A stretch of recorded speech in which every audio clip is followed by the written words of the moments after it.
And welcome everybody inside Wayne State Fieldhouse, where tonight the first home game ever for the Motor City Cruise is about to get underway. My name is Chad Bush alongside Matt the Diesel Derry. Alex Westfall, your executive producer. Glad to be with you, Matt. What an exciting night for this franchise.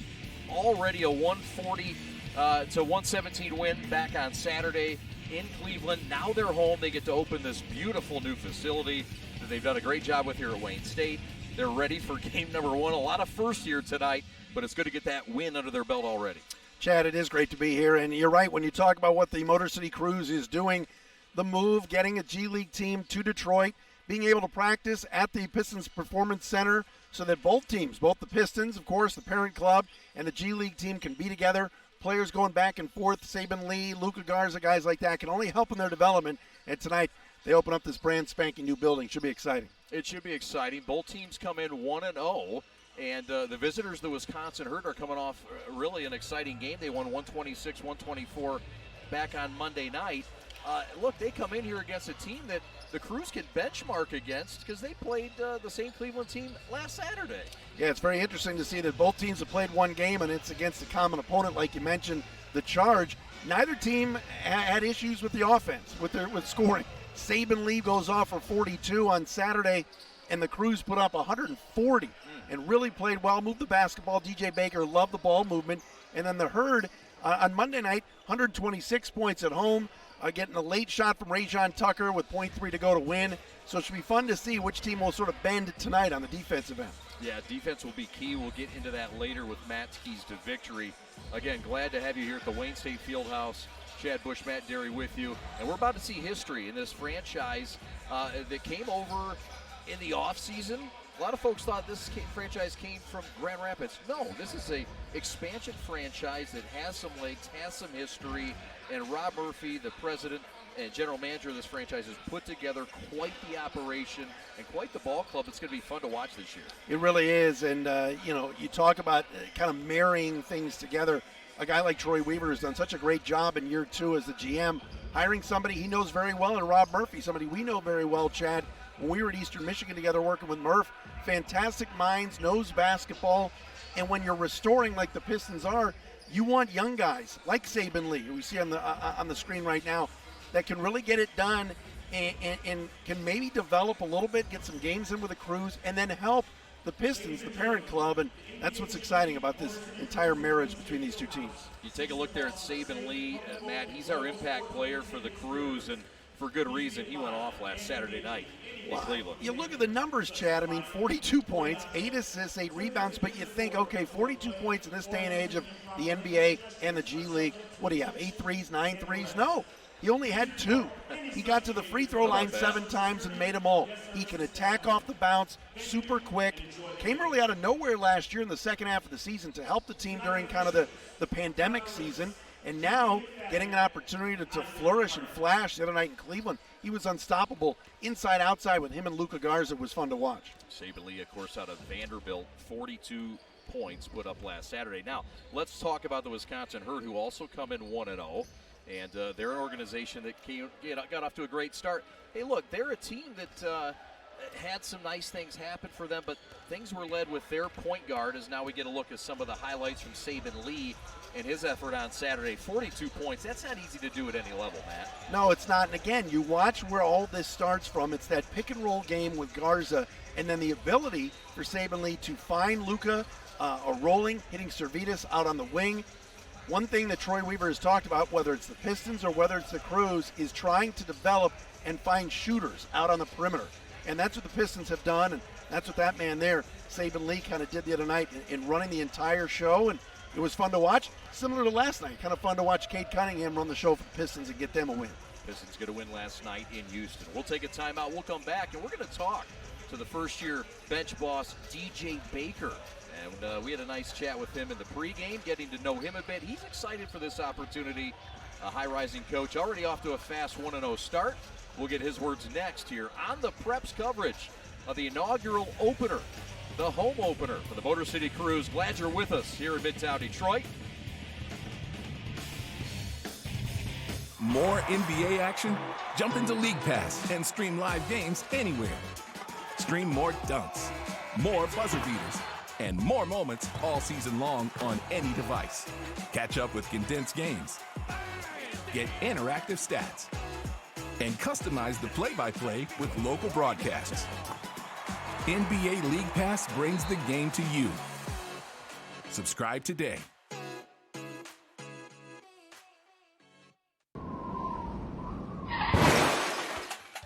Car trouble? Yep. Hey, aren't you the founder and president of the Shannon Elizabeth Foundation? Yep. We drove all the way to Africa to tell you about Charity Motors. You drove to Africa? When someone donates their car to Charity Motors, the proceeds will go to any charity they choose. Like the Shannon Elizabeth Foundation? Yep. If you have a car to donate and you're driven to make a difference, please call Charity Motors now. Yep. Welcome inside the Wayne State Fieldhouse as we get ready for Game 1 inside this building. DJ Baker, the head coach of the Motor City Cruise, joins me now. Coach, this is an exciting game. You're opening a new building. You have a new club, and you already got a win under your belt. You must be just elated to be a part of this whole team and process and the opening of this building. Yeah, seeing it all set up and seeing the graphics up and, knowing that fans will be filling the building soon, it's really exciting, really exciting. And you already have a game under your way, and all you did was put up 140 points in Cleveland. And now you come back. Is it a little bit more comfortable for you that you already played a game? Now you get to come into this building and open up the new digs?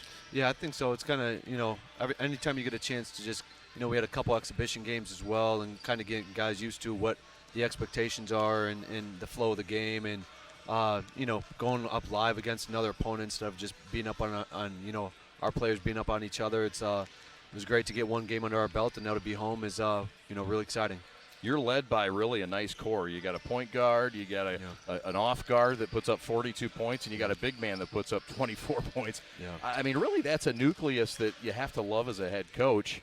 Has to give you a lot of excitement going into the season. Yeah, and I would say their attitude, their approach, and their professionalism are what really stand out to me. Like their production on the court to me is just a byfactor of all the other things that they bring. Their approach to the game, their professional habits, and that's what I'm proudest of, and I think that's what helped lead our team. The Wisconsin Herd, they're in the house tonight. Yeah. I know it's a developmental league, but how much time is spent on preparing against this opponent and trying to win this game? Yeah, I mean, development is 1A and winning is 1B for me. It's making sure our guys are getting done what they need to get done on both sides of the ball, but our scouting, our preparation, our walkthrough, our film sessions are that of what I've seen in the NBA the last 9 years. So, what's the excitement level around the guys coming into a new building, this being clearly one of the best buildings in our league? Yeah. Do they feel like this is really the best opportunity you could be in the G League right now? Yeah, I think there's a true sense of appreciation amongst the whole team and amongst the staff as well. Appreciation for the opportunity that's in front of us, and just the excitement to play in front of this crowd is going to be, really, really fun to have fans in this building. You put up 140 points. That's the most points anybody's put up in this league this year.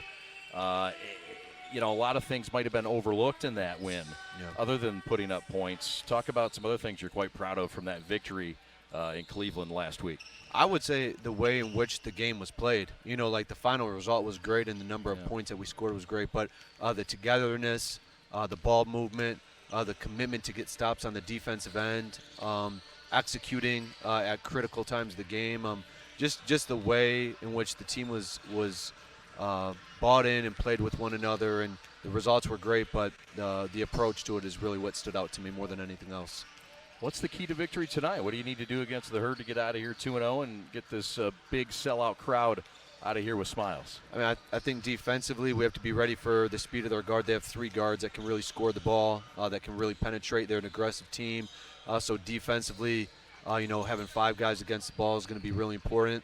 And then offensively, just sharing the ball, having energy, and playing with togetherness. That's DJ Baker. Appreciate your time as always. Look forward to doing this before every home game. Best of luck tonight, all season long, and congratulations on this wonderful opportunity for you, and we appreciate your support. Thank you. Thank you for having me. Looking forward to it. As DJ Baker, this is the pregame show on the Prep as we roll on in the inaugural game of the Motor City Cruise from Wayne State Fieldhouse. NBAstore.com, the official online store of the NBA. and the world's largest selection of officially licensed NBA fan gear. With unique designs by Fanatics, Nike, and all the latest styles for every NBA team, plus one-of-a-kind products and authentic collectibles. Shop now and get today's special offer. NBAstore.com, a Fanatics experience.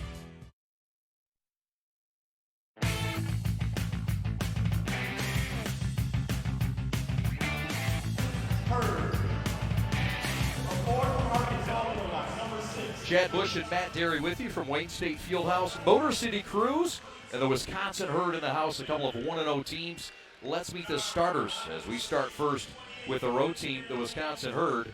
And they are led by Chason Allen, the head coach, assisted by Dennis Cutts, John Little, and Jack Harrell.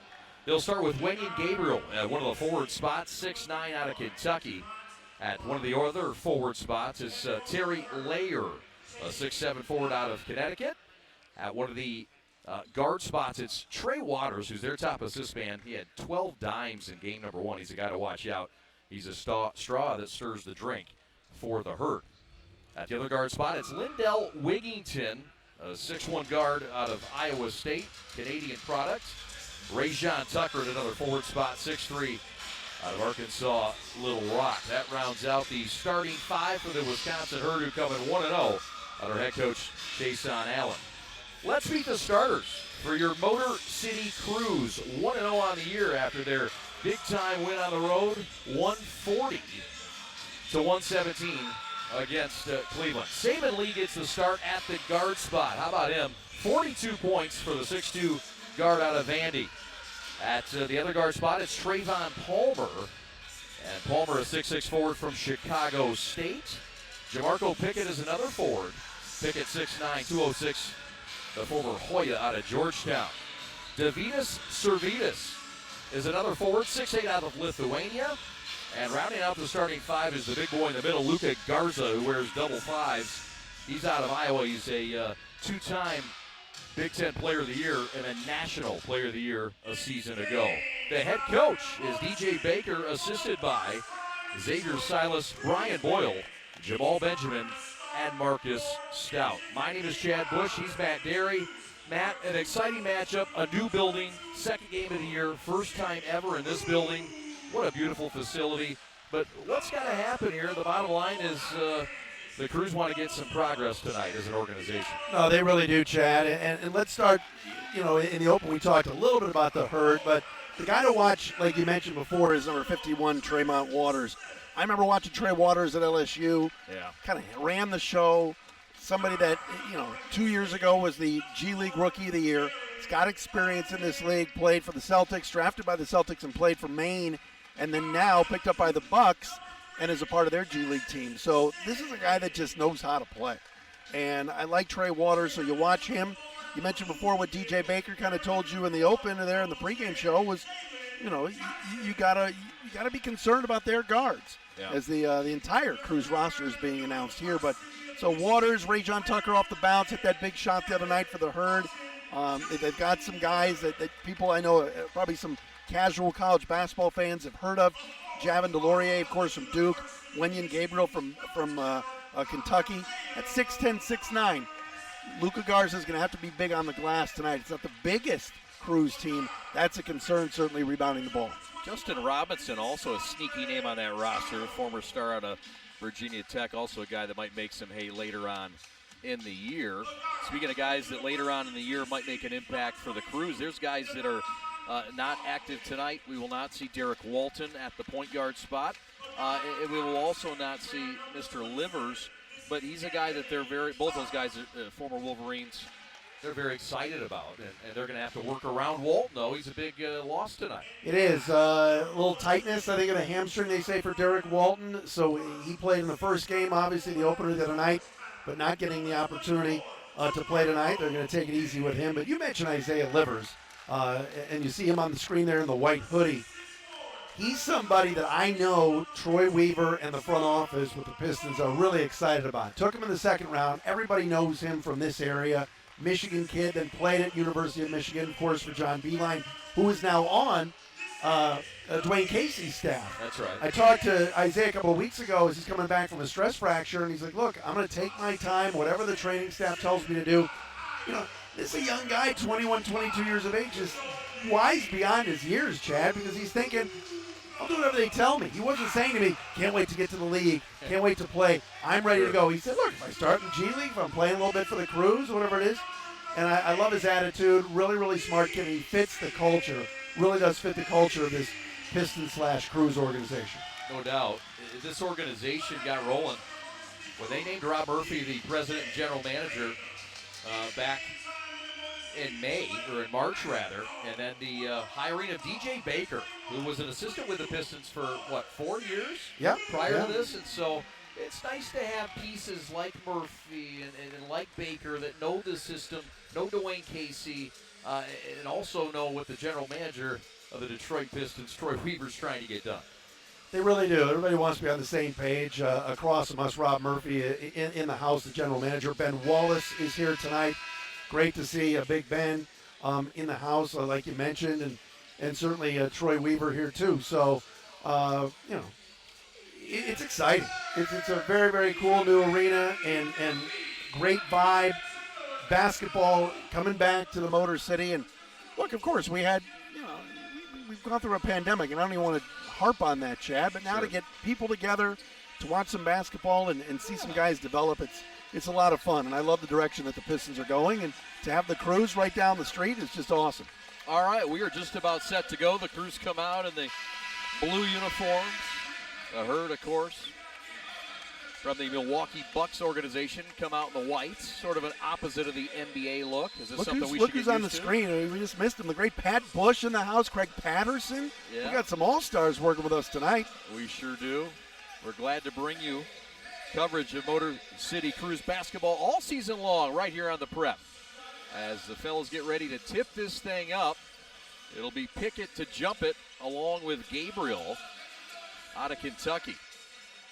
Yeah, Jamarco Pickett, they really like. Two-way contract right now. Undrafted rookie free agent out of Georgetown, was one of the first guys that Troy Weaver identified, and he had a nice summer league. And I think Jamarco Pickett will eventually play in the NBA. Dwayne Casey was raving about him a couple of weeks ago. We are set to go. Tip-off underway, and Waters the point guard. And the Herd head across the mid-stride. Man-to-man defense for the Crews to start things. Just underway from the Wayne State Fieldhouse. Fadeaway right short corner, jumpers up and good. And the first points in this arena by a G League team is by the Herd and Mr. Rajon Tucker. 2-0 Herd. He likes that right baseline. That's where he hit the game winner the other night. He's well built. Garza from the right corner. Back out top side to Lee. Pull up 18-footer, rim off, no. And here comes Waters.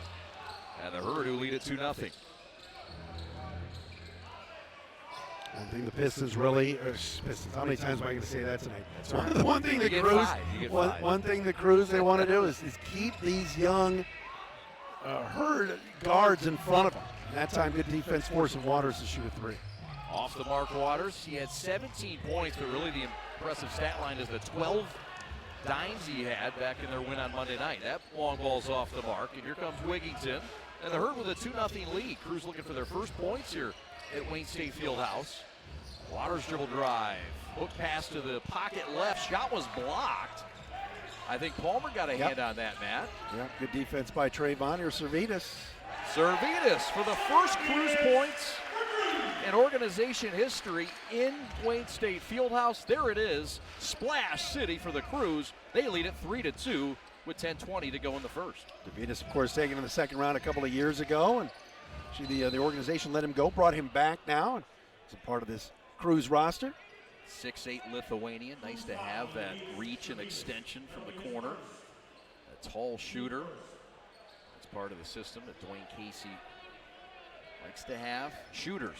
It was layups and it's three-pointers, and that's what DJ Baker was very proud of in their opening win, 140-117 back in Cleveland on Saturday night. Yeah, ball movement going to be key. It was the other night. Sharing the ball, same thing tonight. DJ wants to see the same thing. Tucker dribble drive, and we're going to get a foul on the baseline left, and it looks like they're going to get Trayvon Palmer with a foul. Julian McFadden, one of our three officials tonight, along with Tyler Ricks and Isaac Barnett. Fellas came over to give us a little fist bump before the game. Yeah, they look excited. Hey, look, you walk into this arena, you're excited. I don't care what side you're on. You're excited to be here. We're excited to be here. Tucker down the avenue. Garza with a little bit of a stuff. He ties it up and forces that turnover. These are little things that Mr. Garza seems to do, Matt. Well, I mean, we saw last night Kelly Olynyk got hurt in Houston. It would not surprise me if Luka Garza was on the highway to Cleveland for tomorrow night. It's a possibility. Former Iowa Hawkeye with 24 points back on Saturday. That 3 balls off the mark, no good from him. Here comes Tucker, who looks like a linebacker at that guard spot. Thick kid. Back to Trey. Trey around a screen. Down low, left-hand power layup is good. That's Wenyon Gabriel out of Kentucky and out of South Sudan. 18-12 the other night in the win over Cleveland. You can get it done inside. Saban Lee bounces down left block to Luka, who gets a friendly living right roll. And Luka says, wait a minute. It's a hoop and a heart. Thought it was an and one. By the way, the GOAT, his father, Frank Garza, is here tonight. Of course he is. Oh, my goodness. He is such a great man. Always good to have Frank in the house. Here's Larrier with it. Back to Waters with 8 on the clock. Crossover down the boulevard. Left hand laying good by the little fella. Making some way with that 5'9" Frank. He just knows how to play, Chad, you know. The reason the Boston Celtics took him in the second round. The Bucks wanted him, and I think you'll see him in Milwaukee at some point this year. Triple off the mark from Saban Lee. Dish down low and passed up look by Wigginton. Open pocket left 3 by Gabriel off the mark. And the rock cleared by Servetus. Here come the Crews down by a point, 6-5. 8.5 left in this one in the first. Pickett jumper, no, but that's going to stay with the Crews baseline right. One thing we saw in Summer League, and we see it tonight, is Jamarco Pickett coming off of like pin down screens, coming off and able to kind of curl and get the basketball at the elbows. He was living right there in Vegas this summer, and you see here in Game 2, same type of action being run for the Crews. Lee triggers. Saban Lee trying to get loose. They're covering him up pretty tight tonight. Looking for his first points. Right-hand layup. Oh. That thing somehow popped off. Servetus with some great hustle. And now an odd man rush, and the Herd get a flush and improve their lead to 3 in this back-and-forth battle. 8-5, Herd with 8 to go. Michael Gilmore into the game. Big guy from VCU. Some length. Ran the floor well there. Splash City. Servetus, his second triple of the game, and he's responsible for 6 of the 8 points for the Crews here, their inaugural opener here at home. This is LeCue with it. Kick out to a wide open triple. Michael Gilmore, who guns it home and breaks the tie. These teams are going up and down, Chad. This is very similar to what we saw Saturday night in Cleveland. A lot of offense. 140 points by the Crews on Saturday. Garza right block. Baker off the glass. Got it. And a double bicep burst to follow. There's folks watching tonight, and they're saying to themselves, wait, is that Luka Garza from Iowa? Yeah. He has lost a ton of weight. He's in great shape. And, you know, those that questioned, including me, could he handle the pro game, especially on the defensive end? He said, forget it, I'm going to get in such good shape. And he looks great and playing well. The reigning National College Player of the Year. And a guy that nearly posted a double-double, 24-9 his senior year. Bounce pass knocked away. And Pickett recovers, and here come the Crews. Lee down the avenue, and he's going to get busted for the offensive foul. Saban tried that jab step and kind of a Euro step. LeCue was right there, took an elbow to the face. Saban can have a few words with the official here on the near side, Isaac Barnett. Like, hey, I was just going into my move. But regardless, it'll be Herd basketball after the break. Time out on the floor from Midtown Detroit. What a battle. We're underway. Take a breath. This is the prep.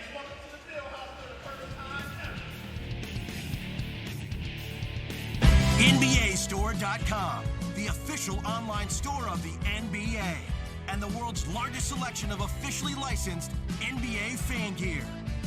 With unique designs by Fanatics, Nike, and all the latest styles, for every NBA team, plus one-of-a-kind products and authentic collectibles.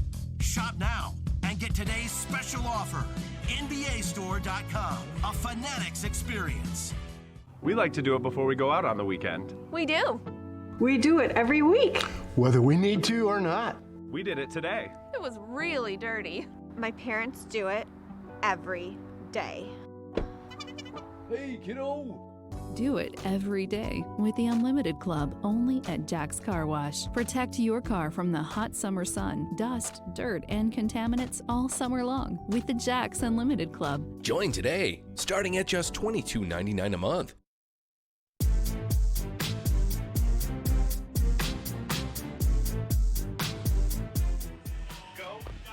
11-10, the Herd on top of the Crews, as now we get a look at what's going on so far early.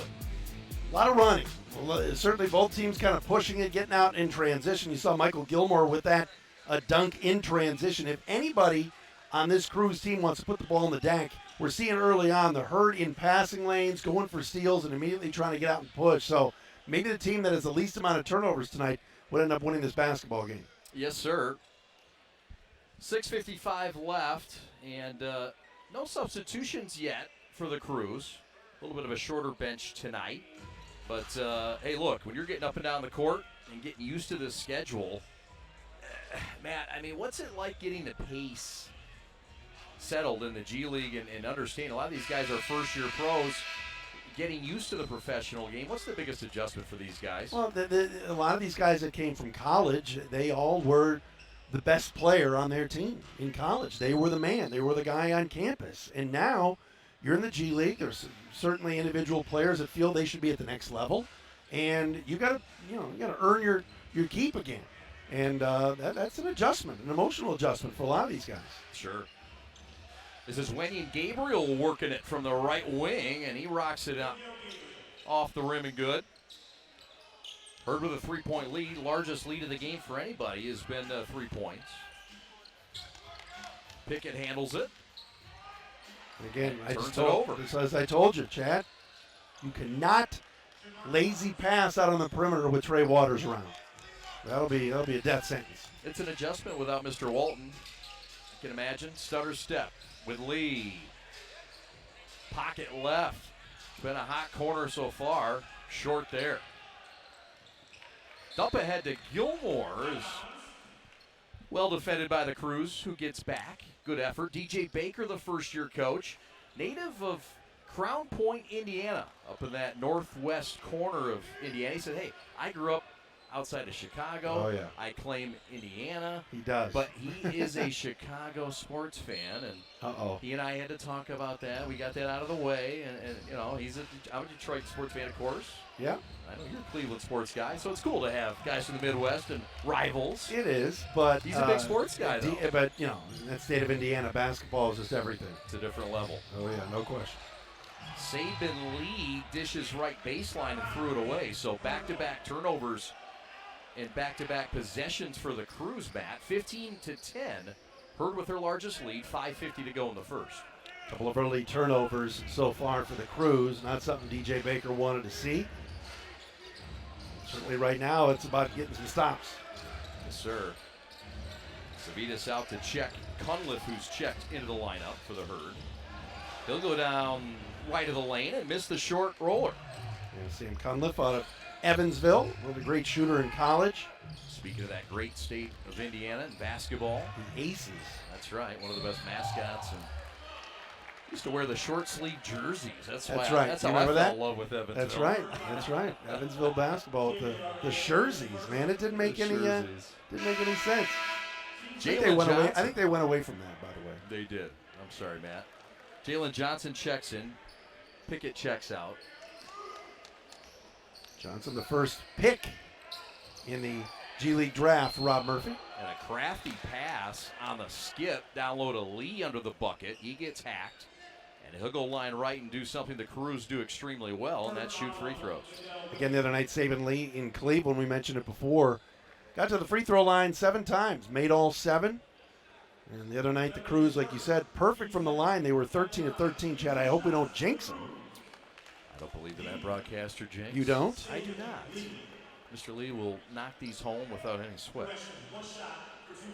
Good to be back with you, brother. Great to be back. Yeah. Love it. Lee knocks home the first. Did I miss the second? You got them both. I did. 15-12. Crews down a triple.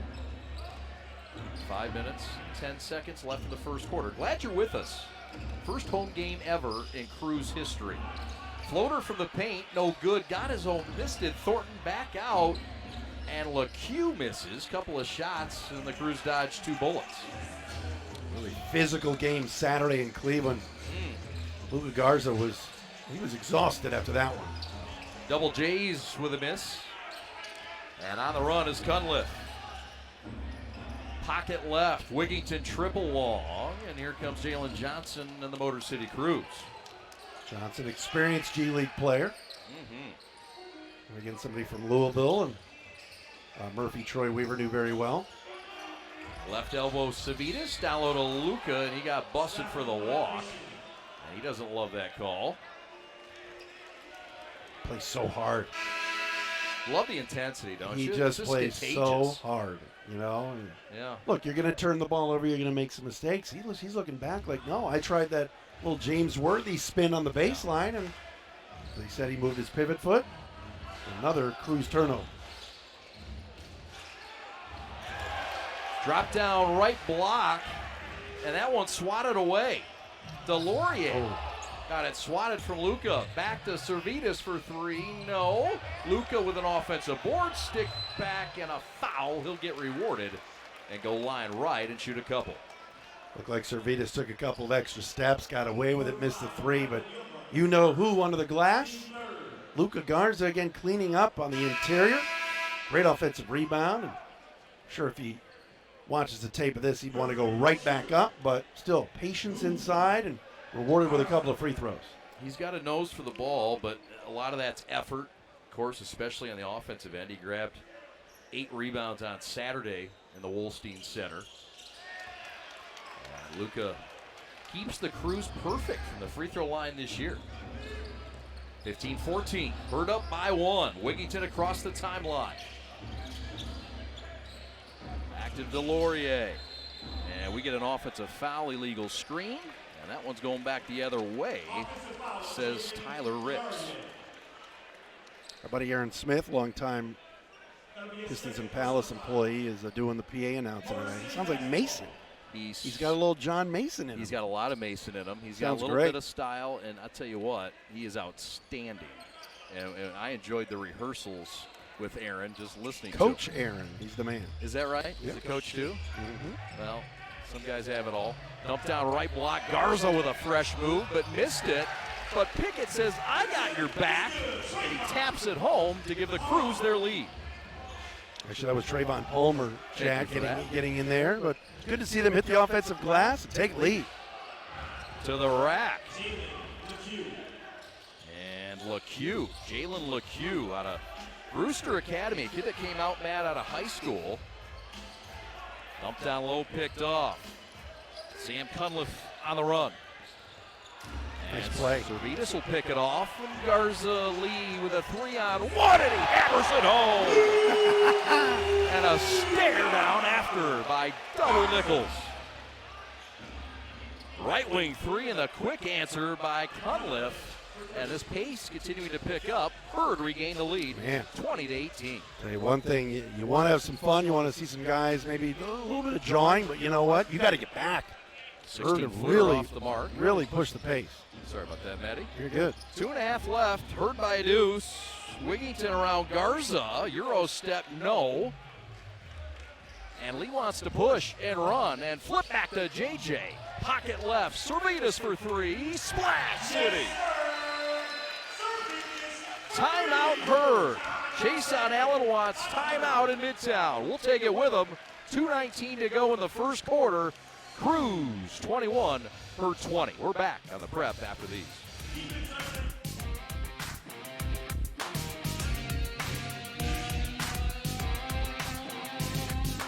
Oh, you think this is a game?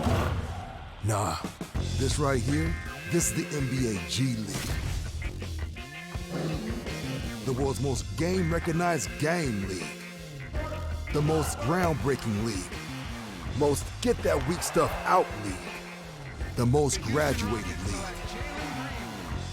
Welcome to the world's most G League.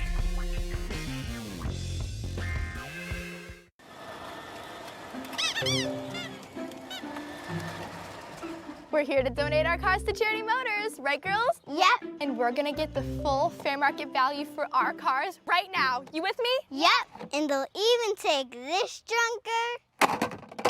Yep. And we get to choose which charity the proceeds go to, right? Yep. And our car goes to someone in need, right girls? Yep. I'd like mine to go to Mr. Buckles here. Charity Motors. Yep.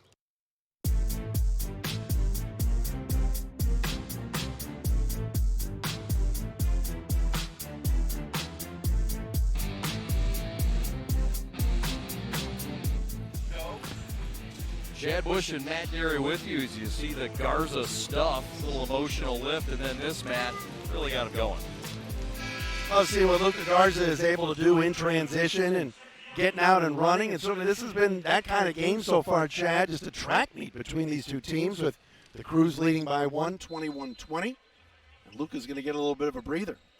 Jones will check in off the Crews bench. This is Shaundry Jones, number 19. He's out of Richmond. He was a Spider, and he had 3 points in Saturday's matchup in Cleveland.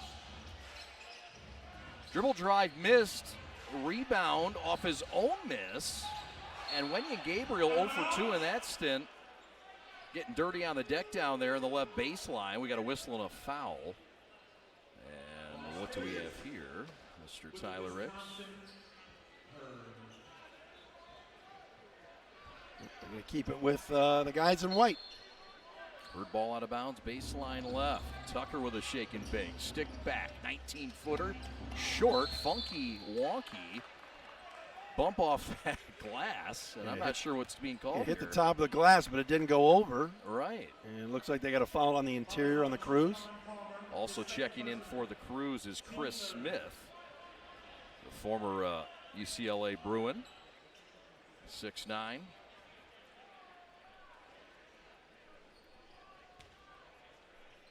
That's Check Diallo, pardon me. Check Diallo is in the lineup. Just picked up this week. Just picked up. Played at Kansas for a year. A lot of talent. Palmer with a steal, back the other way. Here comes Lee and this Crews offense. They lead it by 1. The top producing offense thus far in the G League. Putting up 140 last week. Saban Lee for 3. And the Crews take their largest lead 24-20 with a minute and a half left here in the first quarter. And Saban Lee can really fill it up. Beautiful stroke right there, 5 points tonight. Long triple from Michael Gilmore, no good. Big boy rebound by Check. Saban around a screen. Little Hezzy into the paint, draws the foul. And he'll go line right and try to add and give the Crews their largest lead of this game.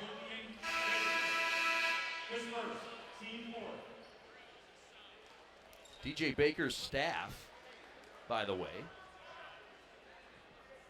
is he's assisted by Xavier Silas, Brian Boyle, Jamal Benjamin, and Marcus Stout.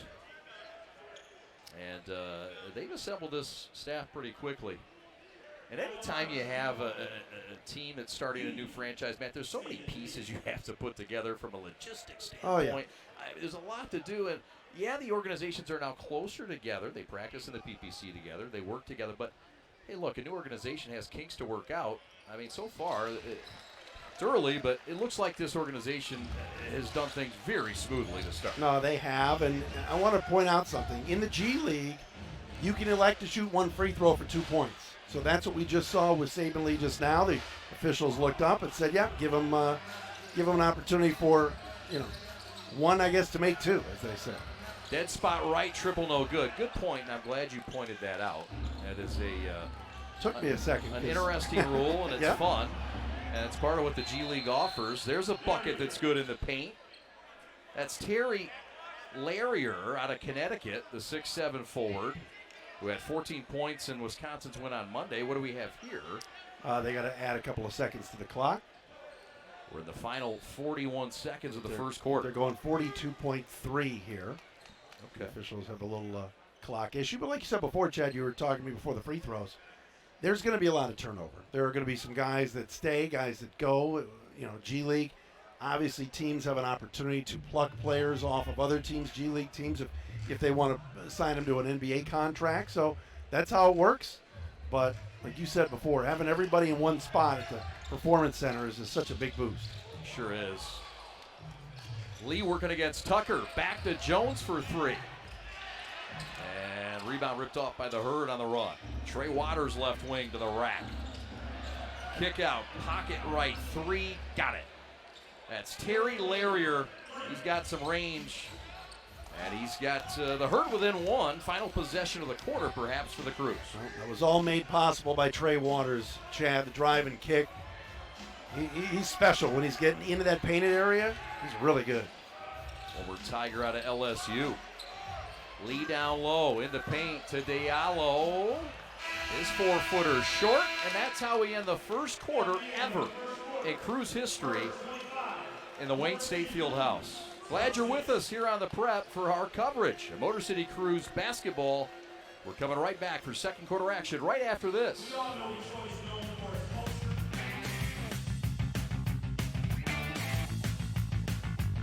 Think this is a game. Nah, this right here, this is the NBA G League. The world's most game-recognized game league. The most groundbreaking league. Most get-that-weak-stuff-out league. The most graduated league. Welcome to the world's most G League.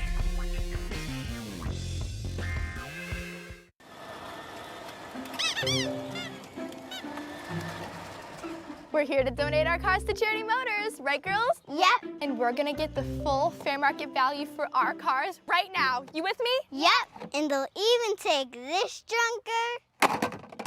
Yep. And we get to choose which charity the proceeds go to, right? Yep. And our car goes to someone in need, right, girls? Yep. I'd like mine to go to Mr. Buckles here. Charity Motors. Yep.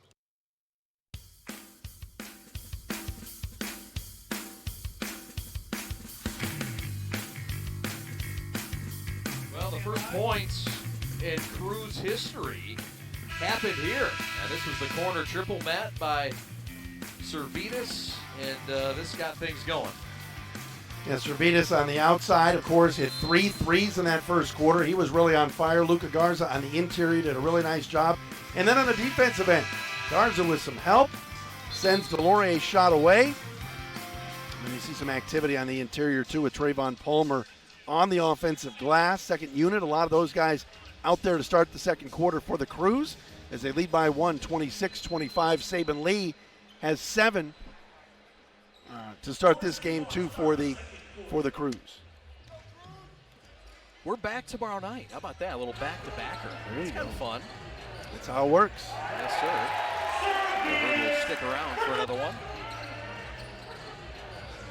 Kick out to Jones. His penetration, no good. Check Diallo's laying is good. Little offensive glass for Diallo, and the Crews are up a triple.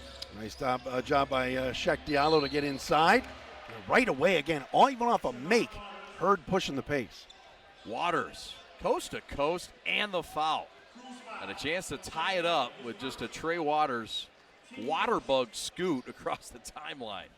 The Crews have also checked into the lineup Anthony Tark out of Coppin State, 6'6", 220. Talked to him yesterday after practice, and he was on his way out. Looked very excited. So there's going to be a lot of people here tomorrow. Huh? That's right. Fired up. And there are a lot of people here.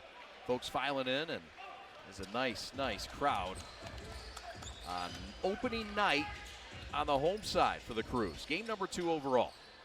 Jalen Johnson, little show and go. Around the perimeter. Good ball movement. And Check Diallo draws a blocking call, and that's going to go on big Rajon Tucker. You better come with some thunder to get big 6'3", 210 Tucker to get Rajon down, for sure.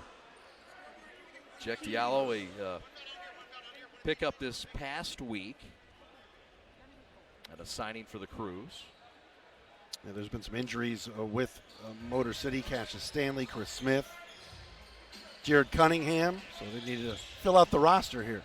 Yes, sir. Nice deke. Step back 3 long. And here come the Herd and Mr. Gabriel. Again, if Wisconsin wants to win this game, ball in the hands of Waters, but that time a turnover. Loose with the lid. Diallo chases it down. Nice dump pass back to Servetus. And a late foul. And he'll go line right and shoot, well, 1 or 2. We don't know. He gets a choice. It is on Gabriel, his second. And this is the Lithuanian-born Davidas Servetus. Nice patience here by Diallo to kind of kick, and extra pass made by Anthony Tark. That's what the Pistons are preaching. And the Crews as well, and Servetus shoots 1 and gets 2. Servetus knocks it home. He had 15 points back last Saturday. Hook shot right of the lane, offensive rebound again, and Johnson tries to tie him up. Little elbow after the play. Everybody settle down. A little bit of friction already. Jalen Johnson, again, these teams have to play tomorrow. Yep. So last thing you want to do is have any kind of skirmish or anything else, but Wendy and Gabriel, the other party, and I think he's the guilty party here. I don't know if they called it technical. They did. Yeah. They should. So Gabriel gets called for the tech, and it'll get Servetus to the line. Davidas already tonight with 11. 3 threes and free throw for 2. How about it? The southpaw sinks it and keeps that streak alive. He's got a nice stroke. Really playing well so far. Helps to have that length and extension. He hit 4 threes the other night in Cleveland. Yeah. Crews really hot from deep the other night, shooting 41%. You can shoot from behind the long line. That kind of clip all year, Chad, they're going to win a lot of games. Yep.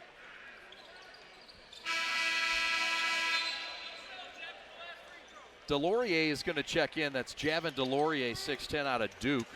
Not yet. They say stay at the table, sir. He will. Had a chance to broadcast him at Cameron Indoor Arena a handful of years back. Jalen Johnson. Back out top of the key. Servetus.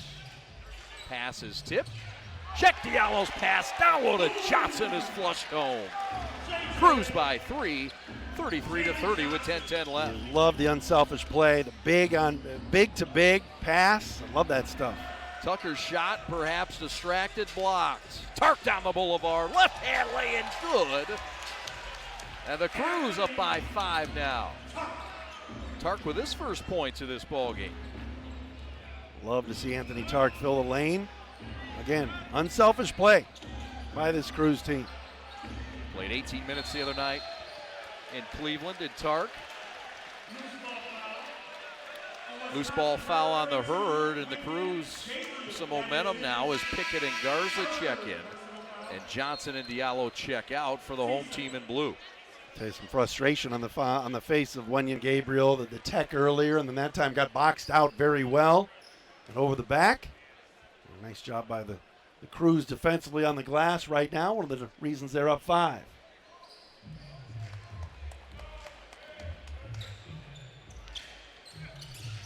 Servetus at the left point. Smith had it taken away. 3-on-1. Tucker Gilmore. The reverse couldn't go, but another offensive rebound, and that hurts. And Javin Delorier is the guy that made it hurt.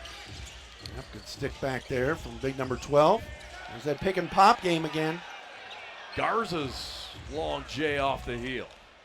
And high into the midtown air here at Wayne State Fieldhouse. Tucker down the boulevard. And his banger's no good, but he'll go line left and he'll shoot a couple. Wigington and Cunliffe to check in for the Herd. Saban Lee about to get back in for DJ Baker's club. Really like the way Rajon Tucker plays the game. Aggressive. Not necessarily looking to shoot the 3 right away. And again, it was the other night down by 1 in Cleveland, or against Cleveland, back home in Oshkosh when he hit the runner to go baseline. Wasn't settling for a 3 or anything else. Got the 2 and got the win. And that time got the free throw, which again, 1 free throw for 2 for Rajon Tucker. How far is Oshkosh from Milwaukee? You're asking me? I know. You know everything Midwest. I do, but not that. Got to be a couple hours, I think, right? Wisconsin's a pretty big state, isn't it? Yeah. Wisconsin, it's like Czechoslovakia. That's right. You're in, you're out. What movie was that? Stripes. Down the avenue, Pickett is fouled. He'll go line right and shoot a pair. You like that, huh? I love it. How many people would get a Stripes reference? That's right. Little Bill Murray and John Russell Ziski. That's right. Ziski rates the Russians, and that's all I'll say. Remember that? Sure At the end, that was great. Oh man. We zoom in, we zoom out. And remember they were taking that RV. Yeah. Oh yeah. We zoom in, we zoom out. It's like Wisconsin. I got my butt kicked in Wisconsin one time. What a great movie. So good. Look at Murph over there, the Cruise he's got GM. Hands. Rob Murphy's got hands. We know that, and he also knows how to dress. And he and Troy Weaver and Ben Wallace and the Brain Trust of the Pistons and Crews operation across the way. First missed free throw, I hate to report, of the year just went down, partner. Cunliffe left of the lane. He'll figure his way in and find his way to the free throw line. It looks like Servetus hacked him. And 2 shots coming up for the former Evansville ace, Sam Cunliffe. It's going to take some time. You've played, again, Cunliffe getting inside there. Nice play. And leaning into Servetus a little bit. I think DeVitas is saying, I went straight up. Right. Got a nice whistle there. But it's going to take some time for the guys, especially on the defensive end, to kind of with the communication and everything else. And that's coming. Lee around a Garza's screen, missed the bunny. That wasn't really a bunny. He was contended. Pickett with an unforced turnover on the perimeter. Herd up by 1, 36-35. Largest lead for the Crews has been 5. Largest lead for the Herd has been 5. 8:12 to go till halftime. And Jamarco Pickett talked about it earlier out of Georgetown. Loved his activity in the summer league. And caught the attention of Dwayne Casey and the staff for sure. And here he is playing for the Crews. LeCue from 15 feet out. Clanks off that heel. Saban Lee wants to run. And he should. Pickett around a screen, dead spot right, But Garza with a hustle on another attempt, and that one is down. His 4th of the night. DeVitas Servetus for 3. And with 7.5 left, the Crews are back up by 2. Second chance opportunities, got to love it. Great play by Luka to keep it alive. Delorier banks it too hard off the window. Pickett the other way, rolls it in off the window. And the Crews back up 4 with 7:20 left. Again, long misses sometimes, and turnovers will lead to points. The way the Crews want to run, both teams want to run, but Saban Lee kind of quarterbacking that break. Jason Allen, the head coach for the Herd. Dennis Cutts, John Little, and Jack Aram are the assistants. Wigington down the avenue, and Lee causing all kinds of chaos with those sticky hands. This is a two-way guy. He doesn't just score, Matt. Oh, yeah, no. Saban Lee, great play there. He kind of moved his feet and then stuck his hands in there, forced a turnover off the leg of Wigington, and the ball will go back to the Crews when we come back. Timeout for Midtown. This is the home of Motor City Crews basketball. This is the prep.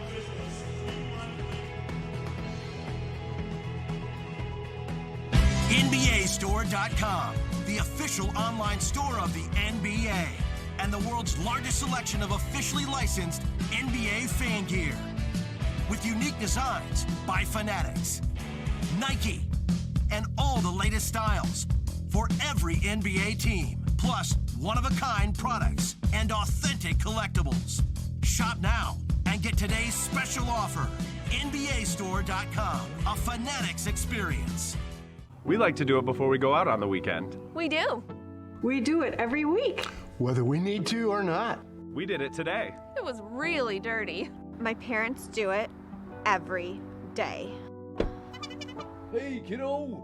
Do it every day with the Unlimited Club only at Jack's Car Wash. Protect your car from the hot summer sun, dust, dirt, and contaminants all summer long with the Jack's Unlimited Club. Join today, starting at just $22.99 a month.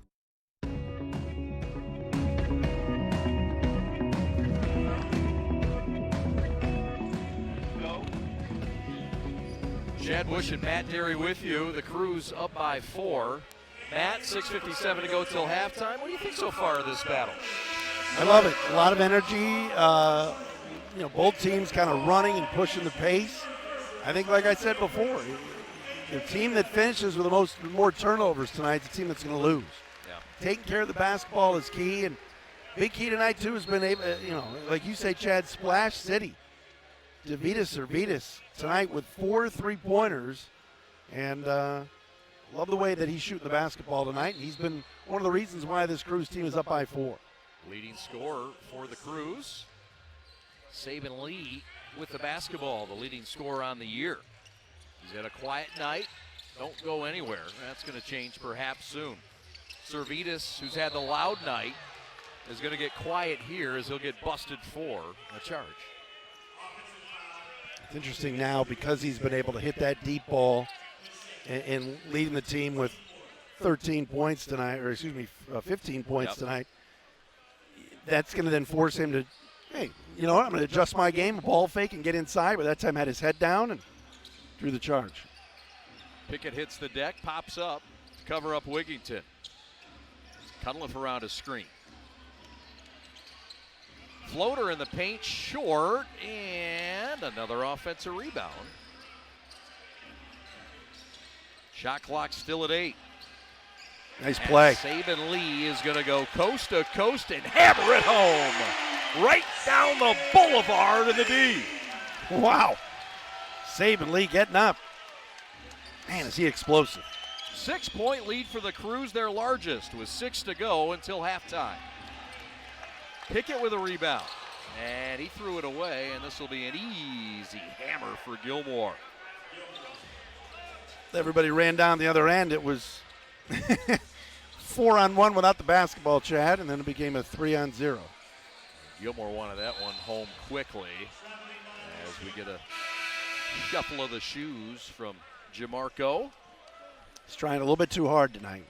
Twice now he's caught the basketball, Chad. Got to put it right down on the deck. Kind of ran first before he put it down. They really like the former Hoya, though. Yes, they do. And I mean, this is a guy they drafted, and he's a big part of their plans. Yeah, they really did. The minute the draft was done, that was one of the first guys they called, Jamarco Pickett. They wanted him right away. Yep. Foul in the backcourt after the turnover. So 5.5 left. DJ Baker, the head coach of the Crews, who we had a great time, and I know you've known DJ for quite some time doing the podcast for the Pistons pod. He just looks to fit in naturally. It's like an old shoe. He slides that foot in. It just feels right already. He's fun to talk to as well. Great we'll talk guy. to him at halftime. We have a nice lengthy conversation. Garza down low, got his own rebound, patting those rebounding stats. That's like the Moses Malone play. Throw it off the rim and the backboard a couple of times, Chad Bush, and pad those offensive rebound stats. I love it. He was only a couple rebounds shy of a double-double back on Saturday. Lucas says he wants to not get it having tonight. That's right. We're back in a moment to Midtown Detroit. Crews on top with their largest lead of 6, 44-38. This is the Prep. NBA action? Jump into League Pass. And more buzzer beaters and more moments all season long on any device. Catch up with condensed games. Get interactive stats. And customize the play-by-play with local broadcasts.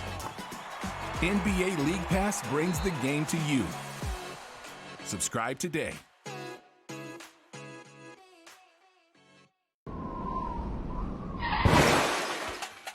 Car trouble? Yep. Hey, aren't you the founder and president of the Shannon Elizabeth Foundation? Yep. We drove all the way to Africa to tell you about Charity Motors. You drove to Africa? When someone donates their car to Charity Motors, the proceeds will go to any charity they choose. Like the Shannon Elizabeth Foundation? Yep. If you have a car to donate and you're driven to make a difference, please call Charity Motors now. Yep.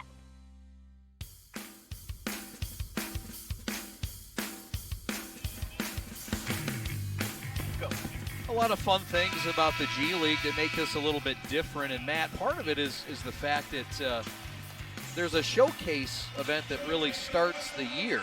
Right. And the showcase, whoever performs out of that showcase and wins out of the 4 different divisions goes to Vegas. Correct. At the end of December. They call it a preseason. They call it a preseason. I'm really still confused by it, Chad. You're asking the wrong guy. Well, I follow the G League. I love it. But I'll talk through it with you. I got it handled. Yes. So the Showcase Cup for the first 16 games. Yes. The top 4 teams with each division will the games advance. count. Yes. Sure, they do count. But then after the cup, then they call it the regular season. Right. And then they will play that cup in the playoffs in Vegas, and that will happen in December. And after that, the start of the new year and fresh records begins on the 29th of December against the Blue Coats. So an interesting setup, makes it fun, and it gives somebody a trip to Vegas. Yeah. 6 teams, the 4 division leaders and the 2 best teams beyond that. Are you going? If you're going. That's not a good idea to have you in Vegas. I know. There's a finger roll lead, no good. Pick it down low, fighting for it, getting grimy. And do we have a foul or a jump ball? It's a jump ball, says our officials. We're going to call a foul. Yeah, Julian McFadden's going to call a foul here. Yep. Gilmore kind of wrapped. You see now he's wrapping his arms around Pickett there. And Jamarco did the smart thing. Yeah. That's his third foul as well, Matt. He decided to try to shoot. So in the act. And 1 free throw makes 2. Our statman Pat Bush, yes, there is a relation here. He's learning the G League free throw rules just like we are, brother. He's a quick learner after a couple cups of coffee. Waters down the boulevard. He had it swatted by Mr. Lee. And it's going to stay with the Herd baseline left with 4:39 to go in the first half. 46-38, Crews enjoying their largest lead. Is Pat's wife watching tonight? She's a legend. Well, okay, yes, she is. Denise is a legend, sure. Yes, she is. And so Heather Derry. DMB. I don't know. Heather's checking us out. Of course. Saban Lee right of the lane. Euro step, swatted away. Nice defense by Tucker there. Tucker on the run. Pocket left. Cunliffe for 3, and he got it again. His second of the night. And it cuts the lead down to 3 with 4:20 to go. Just a really good basketball play by Rajon Tucker on both ends. Servetus left corner. 3 is through. Splash City. Count it down for Trayvon Palmer. Again, good extra pass. High-low action. Got that man open in the corner. It does look to be a very unselfish team. Yeah. These guys look for the game number 2 to be playing very well together. Luka Garza missed it. Tip back Servetus. Garza gets it back in the left corner. And that bangs off. Crews by 6. Sam Cunliffe covered up by Palmer. As the Herd set this set up, and their head coach comes over and barks it out. Head coach Chason Allen. And the Crews turn it over. Or the Herd, rather. Yep, missed 3, and you're the Crews now. 3:19 to go in the half. You're up by 6. You want to go into halftime 6 or higher. Right here, you don't want to let the foot off the gas pedal here. You played better than they have tonight. Rev it up. Rev it up. That's what it's all about for the Crews. Getting things going here tonight with a season opener from home. And that's Jamarco Pickett getting loose in the left corner. That's been a hot corner, man. Foul back the other way, but the Crews enjoying their largest lead now of 9, 52-43 with just under 3 to go. It's been all about the drive and kick game tonight. Like you mentioned, guys finding others in the corner. Pickett now with 7, able to splash home that three-pointer. It's amazing how the three-point shot has really taken over and dominated. Yeah. Both at all levels, college, high school, and of course the G League and the NBA. It's amazing. It is. The Crews put up 39 triples the other night in that state of Ohio. That's crazy. 16 of them they quenched, including 5 from Jamarco Pickett to lead the way in that game from downtown. He was 5 of 8. Palmer for 3 again. Wow. Splash City. 10-point lead, first double-digit lead for the Crews, and a couple of bangers to get him rolling. He's feeling loose. A breakdown defensively. I think the Herd, some guys thinking zone, some guys thinking man, and left them wide open. 3-ball on the way, and Waters answers quickly. Boy, he's not physically somebody you look at and think you're going to be up for a challenge. No, but he's boy, really tough. Is that a mask, huh? Yeah, he's tough. Little show and go. Saban Lee gets the hoop and the harm. Counted in a foul. Lee working out kinks in that right shoulder as Rob Murphy looks on a bit nervously. And Murph says, "You okay?" He took a nice bump from Gilmore there, able to knock it down. Really love the way that he attacks the basket. And you got to spread the floor with Saban Lee. You surround him with some shooters. If he's playing for the Crews all year, they're going to be tough to beat. Yes, sir. Again, I think we're going to see him at the next level. I think you're right. There might be a couple on this roster. Nice before it's said and defense. done. Good D there. High hands, forces the turnover. Lee feeling it. 2-time. Gives it up. Servetus left of the lane to the rack, and he lays it in. A 12-point lead for the Crews, who's starting to rev it up here at the field house. That's 20 for Davidas Servetus. How about that? What a half for number 91. And the quiet of this crowd with a triple by Terry Larrier. Who wore 91 in, we know Sergei Fedorov, obviously. Fedorov, right. But in Dennis Rodman wore 91, didn't he? You got it. I wonder if there's something Not there. Not here, but. No, with that team in Chicago, I forget their name. That's right. Garza with a lay-in, and he gets himself a little bump and run. Garza with a hoop and a harm. And a chance for the Crews to take their biggest lead of the ball game. Now, sometimes, Chad, it's just about effort. You know, you got a guy like Luka Garza that does not want to be denied. You watch his replay. Just wanted the basketball, didn't hesitate, one power dribble, taking it to the rim. And he has been very impressive tonight. And really like the look of this Motor City Crews team right now, leading by 11. Part of it, too, is just being physically ready to play at the next level. And I don't think there's any doubt. You look at guys like Lee, you look at guys like Garza. I mean, these guys physically look to play the part, too. Yeah, no question about it. Luka's been doing this training camp and preseason and everything else. But I love the battle that he had with Joel Embiid the other night. Crews by a dozen, but a Cardinal sin here by Mr. Pickett, who got a little close for comfort on Terry Larrier. And so 3 shots coming up with 1:12 to go. Again, you won't want to miss at halftime. We're going to get a little bit cozy with DJ Baker and understand him a little more and his objectives for this season and how he got here and where he's been and the mission he's on. He loves this team. And we saw the post-game celebration. The other night. Yeah. How fun was that? Doused him in water when he walked in. That was very cool. Very cool. Our guy Wael getting that footage from the locker room. Doing a great job. Social media. Garza with some fancy footwork and a floater. And with a minute left, the Crews back up by double digits. And the Waters living wrong roll flips off to Detroit. Motor City to the free throw line. Lee contact, no call. Garza on the deck, fighting for that pill. Foul. And he draws the foul. How about that fight there? Crowd likes it. That's Pistons basketball. That's right. And that's what Troy Weaver's trying to build. Rob Murphy with the Crews, same thing. I mean, watch this. I mean, Luka goes down on the floor. Who wants the basketball more? And then a little headlock. That's a little WWE stuff from Wigginton, but that's easy. That's an easy call. Yep. 39.2 ticks left until the break. Crews have gotten this lead into double digits after they trailed early for the first handful of minutes. So Biggest lead of the ball game, 13-point lead for the Crews, and here come the Herd. Long triple from Southgate, and that's through. My goodness. Well, they want the 2-for-1, Chad, which everybody does, but you're right, Waters pulled up from the logo. Man.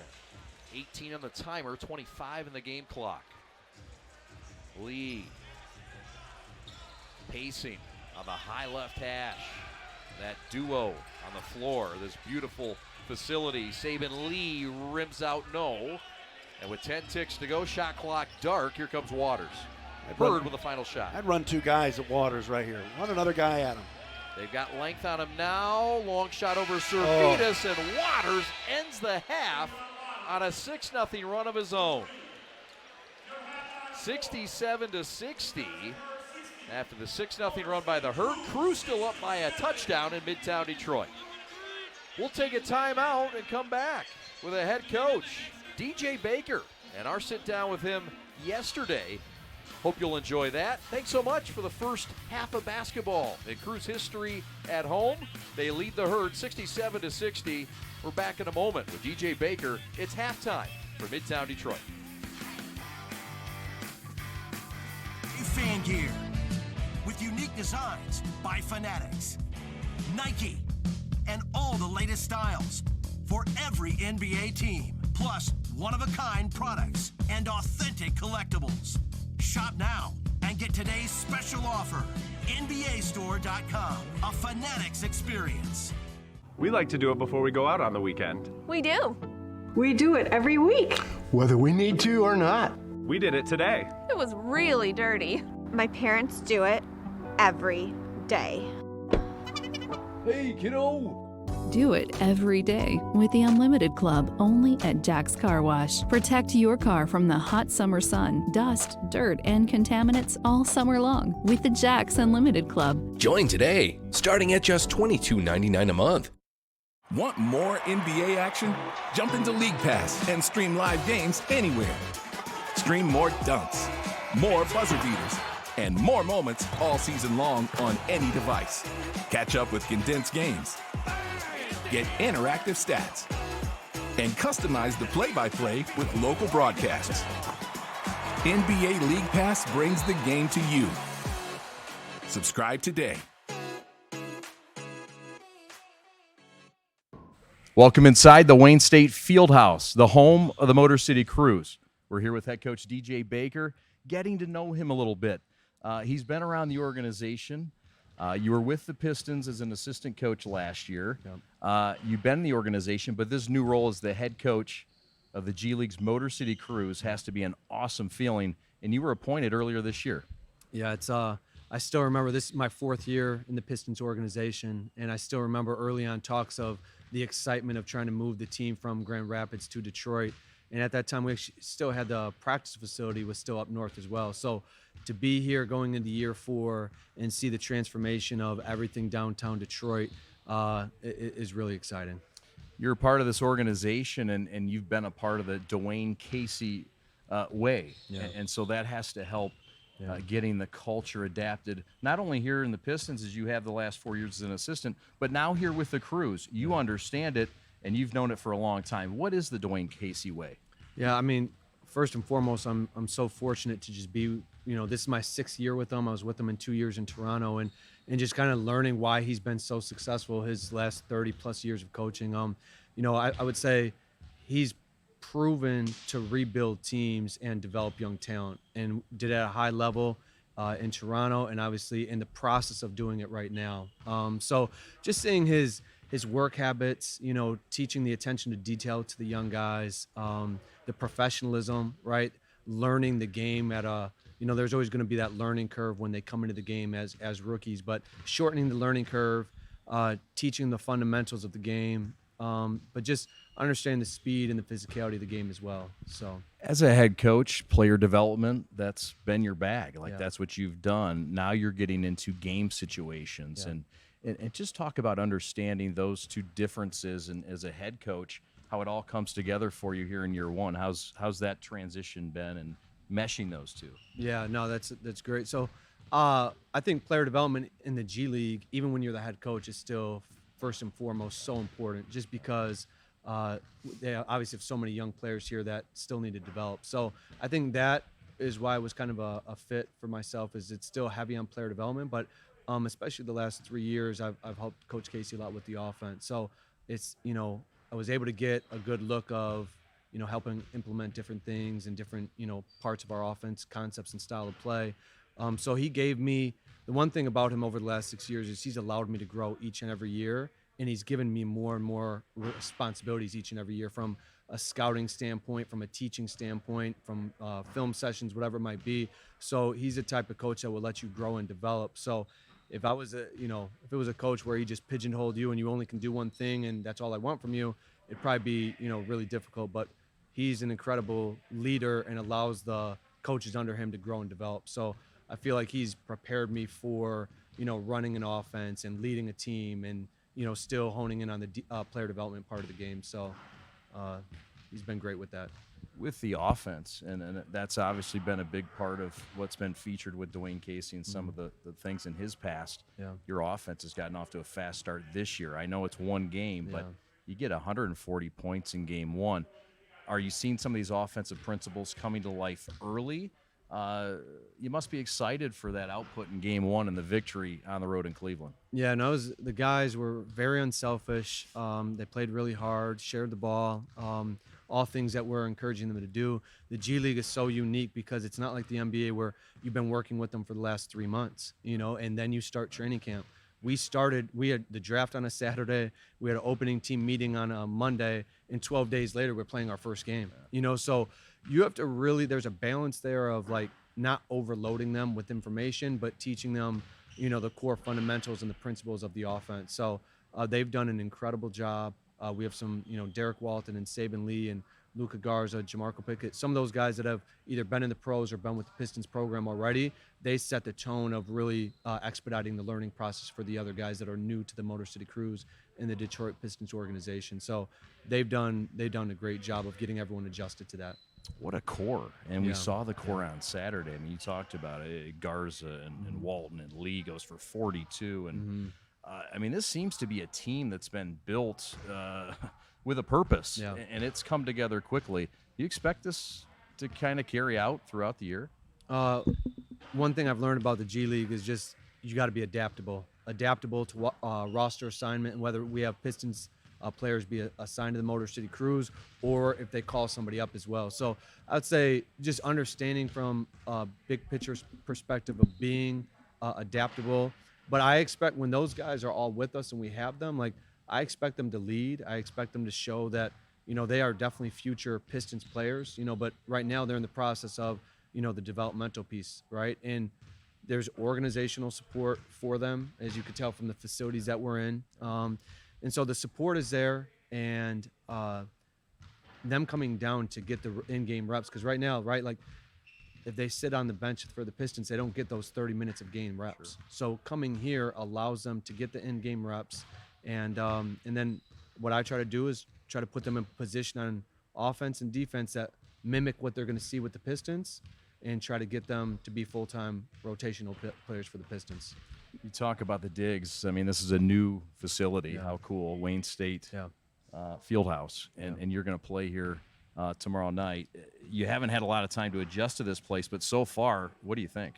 It's incredible. I'm blown away. As soon as I walked, every room I walked in, I just got a big smile like, wow, this is incredible. Then I walked in the players' locker room. I'm like, the coach's locker room, the coach's conference room, the court, all the signage, the setup for the game. Every time I just turned the corner, I was like just in awe. So, I mean, they knocked it out of the park with it. It's the organizations, like I said, their commitment to making this a successful G League franchise. They put everything on the table for it. So I'm really excited for this to be our home court. I'm thrilled about it. Must be just so nice to have the support from your president and GM Rob Murphy. Yeah. And that's just trickled on down. It's been a nice transition for you, as you've talked about off air. Yeah, absolutely. Yeah, Rob's been great. And talked to Josh Bartlestein earlier, and obviously he's been very hands-on with this building and the move and everything. So everybody's all in on it. We're excited. Opening night is coming up, and it's tomorrow. And this is a big night for this organization, the Pistons organization, the Cruise organization, the city of Detroit, and Wayne State. Yep. And, of course, DJ Baker and his club. What's your feelings right now as you're about 24 hours away from tipping this thing off? You know, in a good way, in a healthy way, I feel a tremendous amount of responsibility because of the players that we have, right? These guys are currently with me and getting game reps here, and their goal and the organization's goal is to develop them to become, full-time Pistons players, right? And so I just see how much the organization supports it. I know how much Coach Casey has invested into it and his belief in it. I've seen it, how it was done in Toronto, and now how much he cares about it right now for our young guys. So I would say I wake up every day with just two things, like a tremendous amount of determination to make this a successful experience for the organization and for our players and for the community so they can come out and see a successful team. And then I just feel a tremendous amount of responsibility to our players and to the organization and to coach to make sure their expectations get executed. So I wake up every day with my mind focused on those two things. You're a Northwest Indiana guy. You grew up in Crown Point, which is like almost Chicago burbs. Yeah. I would assume there's somewhat of a rivalry. You're a sports fan from Chicago. Yeah. I mean, it's a Chicago sports fan in that area. Yeah. This is Detroit. Are we cool with each other? Yeah, I think it took me a minute at first. Normally when I moved to a city, like when I moved to Dallas or when I moved to Toronto, like I was all in. Like, I'll go to a football game or a hockey game or a baseball game. Here it took me a minute, but I tell you what, me and my family, we love living here. We have a great community here. The fans, this is like, the fans are so passionate for any sports. I've been to Lions and Tigers games and Red Wings games, and it's a passionate fan base. It's a great group of people. It's a phenomenal place to live. We absolutely love it here. So it took a minute to adjust at first, but then once we did, we love it. We love it.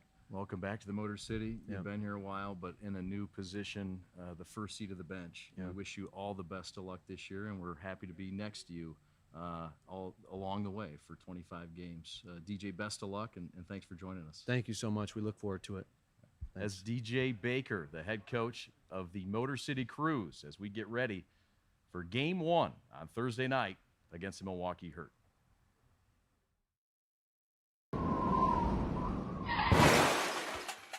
Car trouble? Yep. Hey, aren't you the founder and president of the Shannon Elizabeth Foundation? Yep. We drove all the way to Africa to tell you about Charity Motors. You drove to Africa? When someone donates their car to Charity Motors, the proceeds will go to any charity they choose. Like the Shannon Elizabeth Foundation? Yep. If you have a car to donate and you're driven to make a difference, please call Charity Motors now. Yep.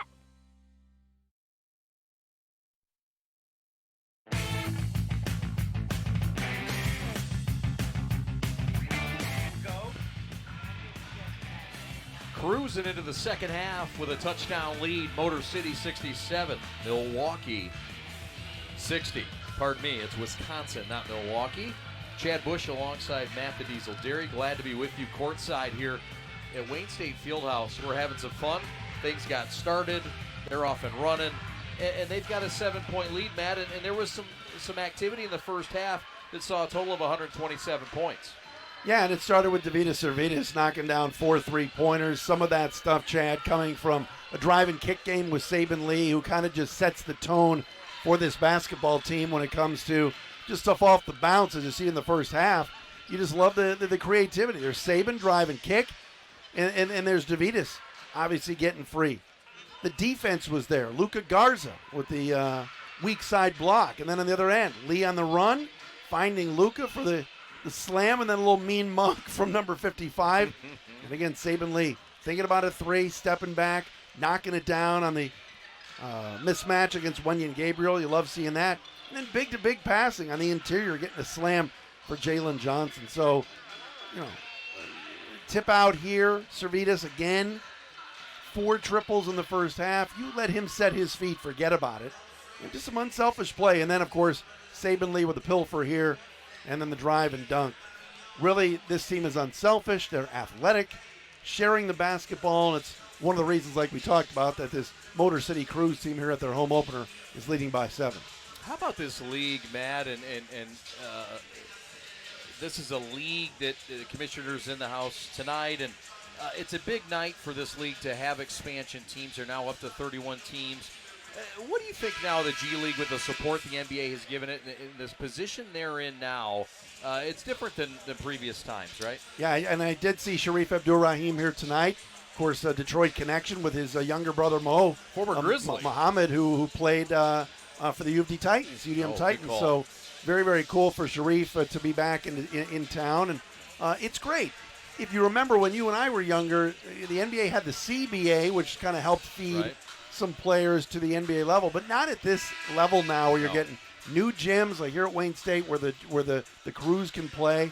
There's support from the league.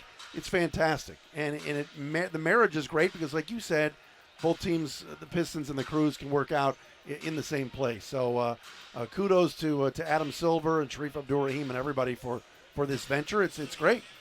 It is, and the Crews will play again tomorrow night. Same team, same time, and same place. We look forward to that. You won't be with us tomorrow, but you'll be with us most of the year. Yep. Sam Stick Day on Color tomorrow. We look forward to having you most of the season, Matt, and keeping up with your busy schedule. But it's been fun, and I know the second half is going to really tell big for this franchise. I know DJ Baker wants this one badly. He does, and I think that right now it's just he's going game to game. And the other thing too is when you play when you play a back-to-back games because of travel, it's just easier to let's play a Friday, Saturday with the Herd in town, and the Crews will do that plenty of times, whether or not if they're traveling or wherever they're going, whether it's Fort Wayne or upper New Jersey or Maine or whatever it is. You play a couple of games back-to-back, but if you're the home team, you want to get that first one. Yep. Get that first one out of the way, get the win, and then some pressure on the Herd to have to win tomorrow. Yes, sir. That's a nice start. Saban Lee from Garza with a nice easy lay-in. Crews with a 9-point bump. It's off to the Windy City for Motor City. After this, they will take on the Windy City Bulls next weekend. So Saban Lee had 42 on Saturday, and now up to 16 tonight. So, boy, he is really showing that he can score the basketball and so explosive. And he's also shown the ability to know when he's not hitting, and we saw the first quarter, a little bit of a slow start. He started to get some turnovers and some easy buckets and looks, and he started to dish off too. Yeah, no, he's been really, really good. And by the way, we got to welcome the folks that are watching on the Motor City Crews Facebook page as well. Got some good viewership and the comments rolling in, and we appreciate everybody checking us out on Facebook and, of course, ESPN Plus as well here on the Prep. Yeah, we appreciate the listenership. How about that? Saban Lee loses the defender, misses the shot, but Palmer with a little tap back is good. Offensive glass has been the story here in the first half plus, as the three is hit right there from the Herd and Terry Larrier, but Crews have done a great job on that offensive glass. They have, and they've also, it seems like, had more three-point opportunities after the second chance opportunities than Wisconsin. Lee gets it ripped from behind by Trey, and here comes the Herd with a 2-on-1. And Larrier lost it, regathers. Gabriel with some fancy footwork and a power finish. Winion Gabriel was a highly, highly recruited player at Kentucky, and John Calipari, and right there, that was fancy footwork and a nice three, or a nice dunk, I should say. Luka misses with an air ball, and with 10:20 left, the Crews will head back defensively and try to take on this really guard-laden lineup with these two guys, Waters and Tucker. Tucker with a fadeaway. He likes that fadeaway. Yep. Off the mark. Pickett quickly ahead. Palmer to the rack. Reverse. Rejected by Gabriel. Baseline left. Crews will keep it. Tucker looking back at his head coach, Chason Allen, saying, my fault on that play. And, Coach Allen has told these guys on a couple of occasions, make the extra pass. That's what the Crews has done in the first half. Impressive what they've done without Walton, right? Yep. Derek Walton tonight. Pickett had it picked, and Tucker's going to hammer it with that right bulky bicep. My goodness. 71-69. Total package. Really is Rajon Tucker. Impressive player. Under the bucket. Scoop out. Servetus. No. Crews will keep it, Matt. And again, the Crews, I almost said Pistons. The Crews are at their best when Saban Lee's kind of making things happen. Servetus for 3. And Pickett's going to get a push off. That's Palmer, rather. Palmer and Pickett. That's a nice baseline out of bounds play, though. Yep. To get Servetus free for that 3 in the left corner first half. He was on fire. A little bit cold to start the second half. Different goal that he's shooting at. But he'll heat back up. Tucker from the top. And the triples down. Wow. Don't look now. The Herd up by 1, 72-71. Lee gets it ripped, and here comes the Herd, who have a pep to their step in the second. Trey with the alley-oop, and he couldn't finish, but Tucker's going to go line right and shoot a couple. Yep. And look to add to this 1-point Herd lead that came out of nowhere. Yeah. This is a 12-4 run for Wisconsin to start the second half. Obviously, there was some things said in the locker room to kind of get them motivated and going. And again, Tremont Waters on the run. Nice decision here. Servetus, I don't know if that was a foul. It's close, huh? It was close. Did they end up getting him for a foul? They did. Okay. But they said Non-shooting. loose ball. Yep, loose ball foul. Gotcha. Tucker sideline right. A little give and go. Stepped but on the baseline. Stepped on that baseline. How about that baseline, and how about the nice loungy feel that I they like set it. up here? It's nice. You got the DJ back there. You got all kinds of fun. Your favorite Detroit area rapper, Sada Baby, was performing at halftime. I know you're a big fan. I am. He crushed it as predicted. He's solid now. Baseline. Lee with some fancy footwork, and the finish is through. Nice take by Saban Lee. Now got to get a couple stops here, Chad, and kind of stop this run. Former Wildcat gets a call afterwards that Garza does not appreciate. Gabriel line right to try to tie or take the lead in this seesaw battle. Let's see the replay here. Was this a foul? Looked like he had all ball going up. It slipped out of the hand, which might have been deceiving to the officials. Bucket's good. Count it for 2 points. And the Herd take the lead, 74-73.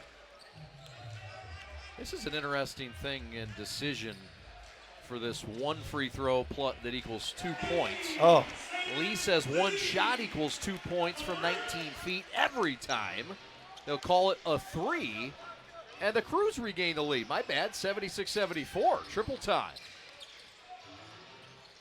That one's banked off the glass too long. Herd will keep it, and they'll also go to their bench, and they will check in Jalen LeCue, who had a big first half, the former Brewster Academy graduate.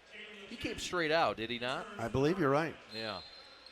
Just interesting to watch the kind of the different dynamics here because, of course, the Herd with the Milwaukee Bucks, and, of course, the Bucks are going for a championship. Pistons are in the second year of a restore, as Troy Weaver calls it. So that's right. A little bit more difficult if you're on the Herd making the big club as opposed to the Crews. No doubt. Coast to coast, impressive finish for Terry Larrier, Larrier, the former Husky out of UConn and rival of Matt Derry's Orange. Yeah, I was never a UConn guy. Garza for 3. Although they're not in the Big East anymore, neither is Syracuse, so it's like, when I still see highlights of Jim Calhoun, although Rip Hamilton used to give me a bunch of grief about it. But don't you dare try to tell me you're indifferent about the Huskies. About UConn? Yeah. I still like him. Okay. But Terry Larrier's a good player. Right on. No, Georgetown. We could talk about that. Saban Lee rims out. Be careful. Don't tell Jamarco Pickett that. Or LaRonda Burley, vice president of the Crews. That's she's right. A Georgetown grad. She's a Hoya. Yeah, be careful now around here. But she's working closely with Murph. Murph's a Cuse guy. That's true. There's probably some battles there, I can imagine. That's tapped away. Tark on the run. 2-on-1 with Lee. Two-handed finish and a swing to boot. Wow. Anthony Tark took it strong. Rajon Tucker, get out of the way. Talk about NBA bodies. He's got a nice figure on him. Got some stretch and some range, too. Trey from in front of his pine pockets wow. it. He's something, and he 22. gives the Herd a 1-point lead, Matt. 22 now for Tremont Waters, and he's starting to get comfortable. Rookie of the year in this league 2 years ago, Chad. How about it? Did he get a chance with a big club yet? A little bit with Boston. Okay. Breakout, layup, dunk, rather good. And that's Jalen LeCue again. Herd up by 3. Trailed by 7 at the break. Cruz led by as many as 13 in this game.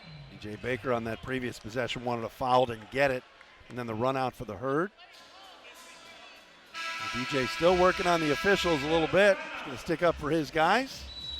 But it's been all Wisconsin. Here in the third quarter, Chad. They've broken out here and lead by 3. We're back to Midtown Detroit at the corner. A Warren in trouble right after this. 81-78 Herd on top of Cruz. This is the Prep. Want more action? Jump into League Pass and stream live games anywhere. Stream more dunks, more buzzer beaters, and more moments all season long on any device. Catch up with condensed games.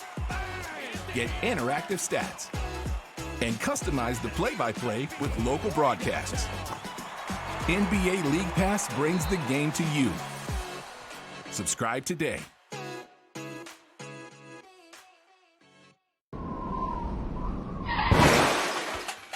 Car trouble? Yep.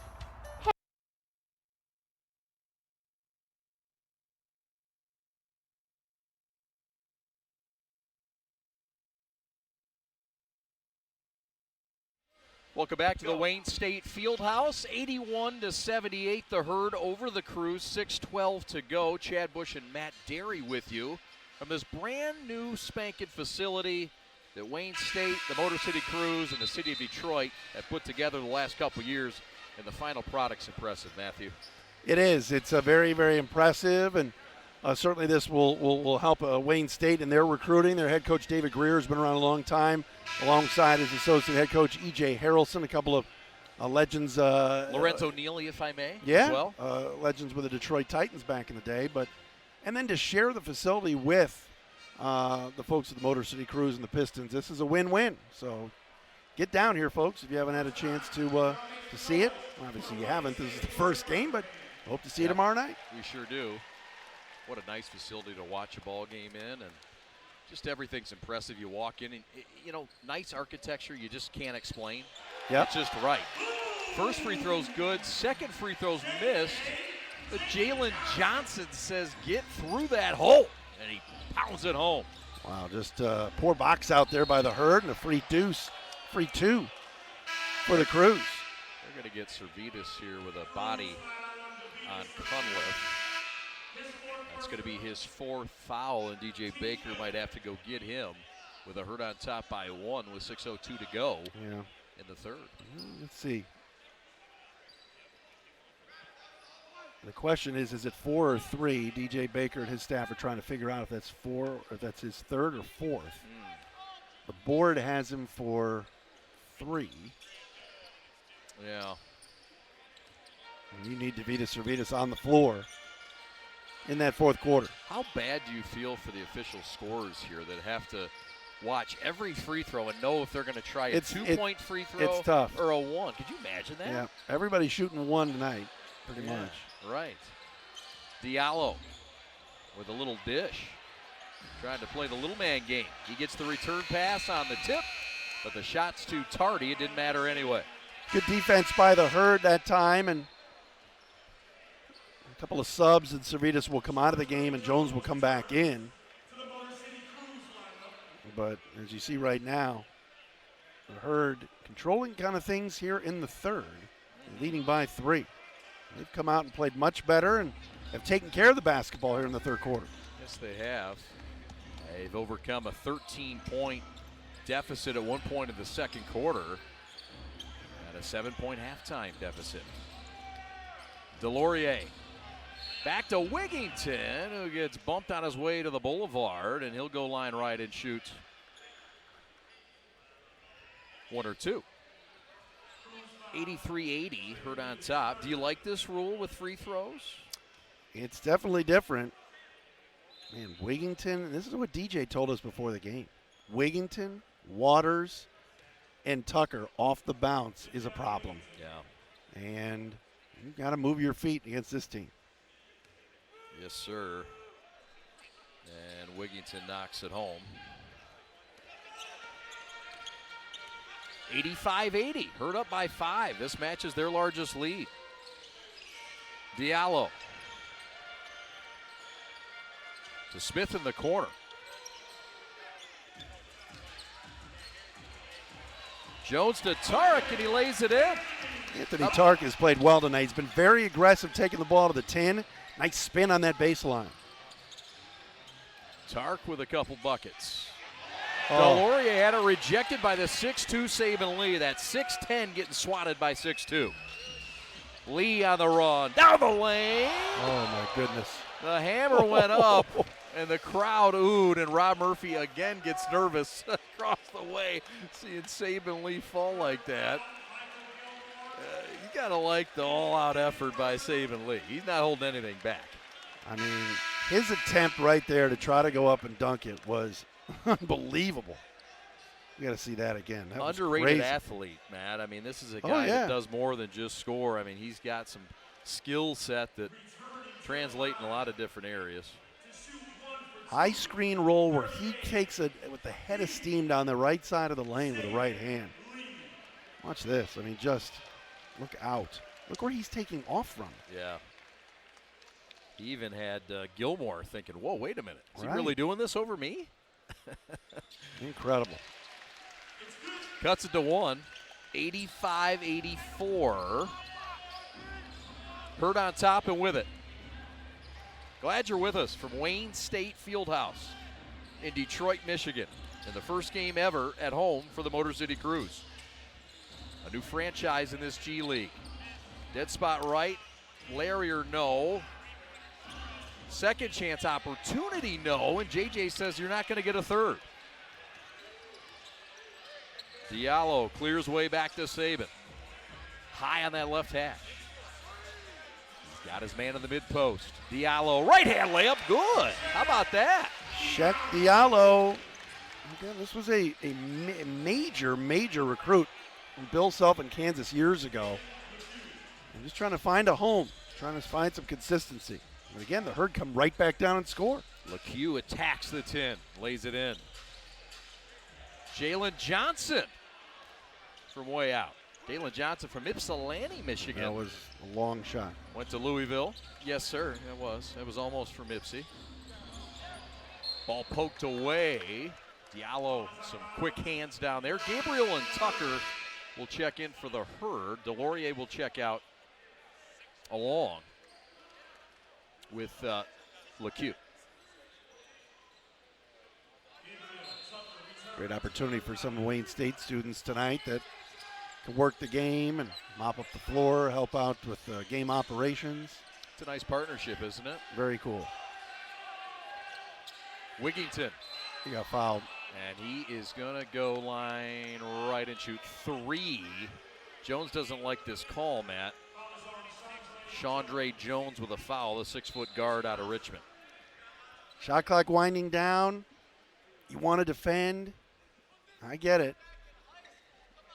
But jab, step. Let's see if he got him.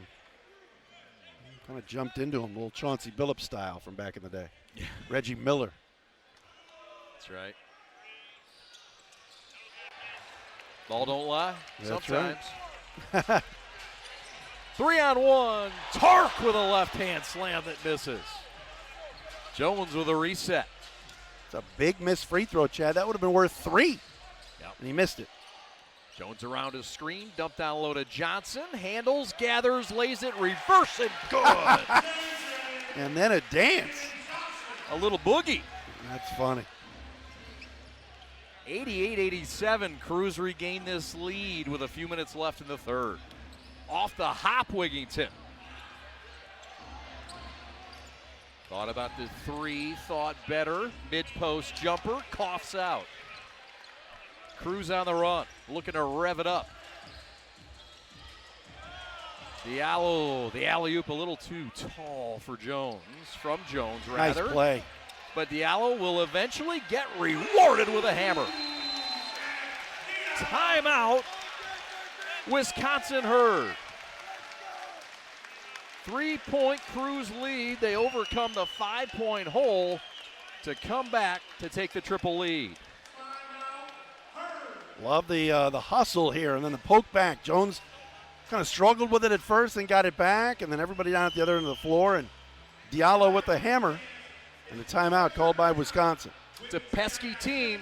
The Crews are here to rev things up. We're coming back on the Preps coverage of Motor City Cruise basketball.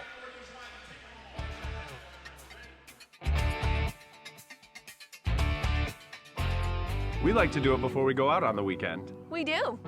We do it every week. Whether we need to or not. We did it today. It was really dirty. My parents do it every day. Hey, kiddo. Do it every day with the Unlimited Club only at Jack's Car Wash. Protect your car from the hot summer sun, dust, dirt, and contaminants all summer long with the Jack's Unlimited Club. Join today, starting at just $22.99 a month.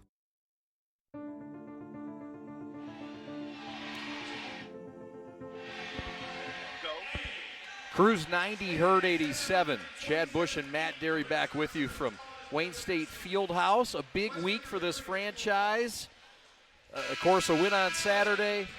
And some big things also happened this week off the court for the Motor City Crews. Aside from their win on Saturday, how about Charlotte Claire Zeman-Bourne back on the 7th. 6 pounds, 15 ounces, and 20 inches for the beautiful Charlotte Charlie Claire Zeman, the beautiful new daughter of David and Liz Zeman.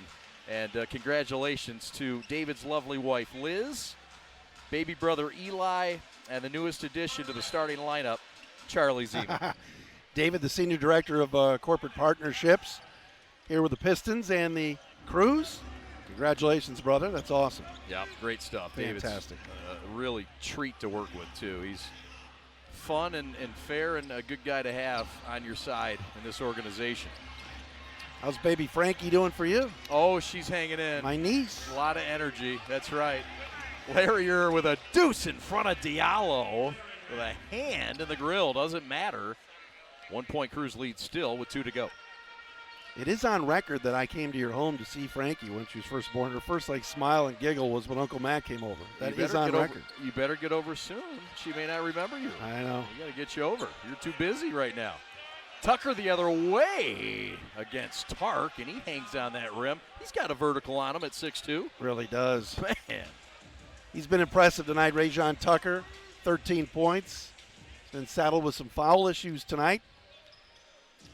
The Crews want to end this quarter strong, go into the fourth with the lead. Jalen Johnson wheels and rolls, and the former Cardinal from Louisville looks light on his feet despite that big frame, and the Crews back up by 1. Waters walks it to the hole, no. Second chance, fadeaway 4-footer, no. Johnson with a board. Under a minute. Jones around a screen, 17-footer flush. Nice play by Jones. Using the screen, in rhythm, knocking down that shot. It's a 3-point game. Figure for Wisconsin here. They'll use some clock, try to get 2 for 1. 4 points for Shaundry. 40 ticks left. Larrier with some ISO. Oh, bailed out. Johnson went straight up. The official on the far side, Isaac Barnett, got him, but Jalen Johnson doesn't like the call.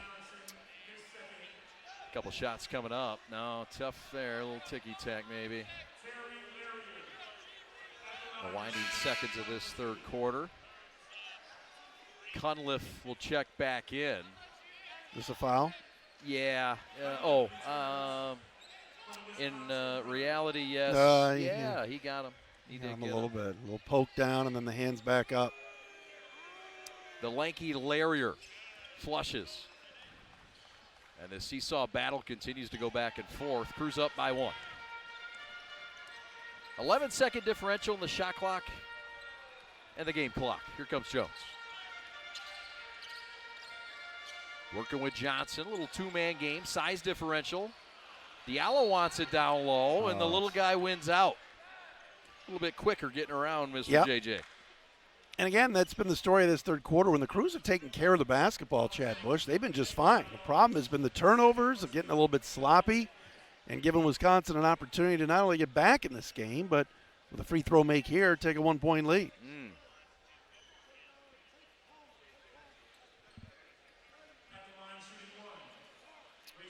So this is Tucker. And Tucker tonight has 13 points to his credit to go along with 6 rebounds.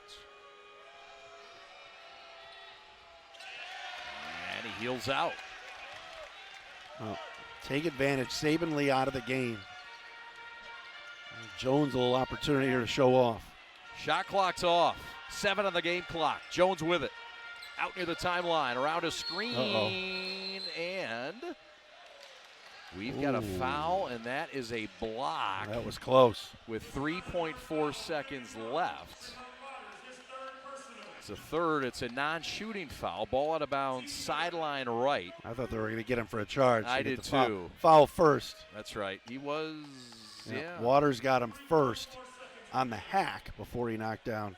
You got it. 3.4 seconds to work. Tark to trigger. Jones off the screen. At the buzzer. Left elbow jumper. Rolled out. Tough luck roll. And the Crews bench wants a goaltend on the Herd. There is no replay tonight, so that will not get another look. But the Crews are going to rev this up into the fourth with a 1-point lead. Hang on, everybody. Down the boulevard we go. 94-93, Crews over the Herd. Stick around. This is the home of Motor City Crews basketball. We are the Prep.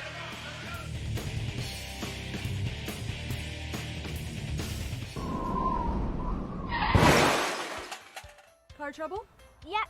Hey, aren't you the founder and president of the Shannon Elizabeth Foundation? Yep. We drove all the way to Africa to tell you about Charity Motors. You drove to Africa? When someone donates their car to Charity Motors, the proceeds will go to any charity they choose. Like the Shannon Elizabeth Foundation? Yep. If you have a car to donate and you're driven to make a difference, please call Charity Motors now. Yep. Okay, let's get the Q5. Car trouble? We're about to start here at Wayne State Fieldhouse. Chad Bush and Matt Derry with you. 94-93 Crews, Matt. Some fun in the fourth quarter awaits us. It does, Chad. Golden opportunity here for the Crews. Up by 1 to get to 2-0. Been playing pretty good basketball tonight, especially with Saban Lee. And, of course, in the first half, Davidas Servidis really getting the job done from behind the long line. Servidis, leading the way tonight with 20 points. Saban Lee with 23. And Luka Garza with 15. 4 in double figures for the Herd tonight, led by Trey Waters, who has 22. Yes, sir. Points of the paint. The Crews with an 8-point advantage there. That's been a big part. Crews have led by as many as 15. Herd have led by as many as 5. And right now, MCC with a 94-93 lead over Wisconsin. Wisconsin will take on the Fort Wayne Mad Ants next up.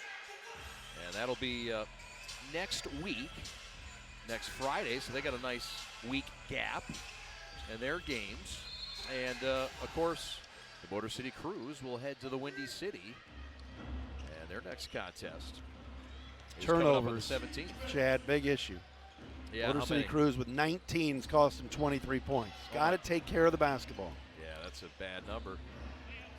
That one is a big boy Glasser that's good, and the foul.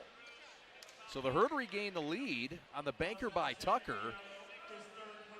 And that bulky body withstand the contact. And this and he'll kid get the bonus. is very determined to get to the rim. Diallo late. Pickett late, Palmer late in rotating. And Rajon Tucker, the hero from the other night, doing some damage. Johnson wrestles that rebound away. Could have been worse. but the Crews clean up the missed freebie. Hurt by 1. They put Tucker on the point guard all night. Very interesting matchup game.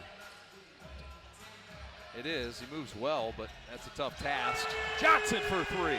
Splash City. 97-95. Crews regain this seesaw battle that is seen now 17 lead changes. Jalen Johnson big off the bench tonight with 11 points. One of the reasons why Rob Murphy, DJ Baker took him with their first pick in the G League draft. They like him. You got a body like that. You got some footwork and the ability to shoot from range. It's a guy we're taking a chance on, and yeah, they like him. Sideline out of bounds. For the Herd, the former LSU Tiger, Trey with it. And working against Johnson. Very confident. Rolling. And Jalen LeCue able to take it coast to coast that time.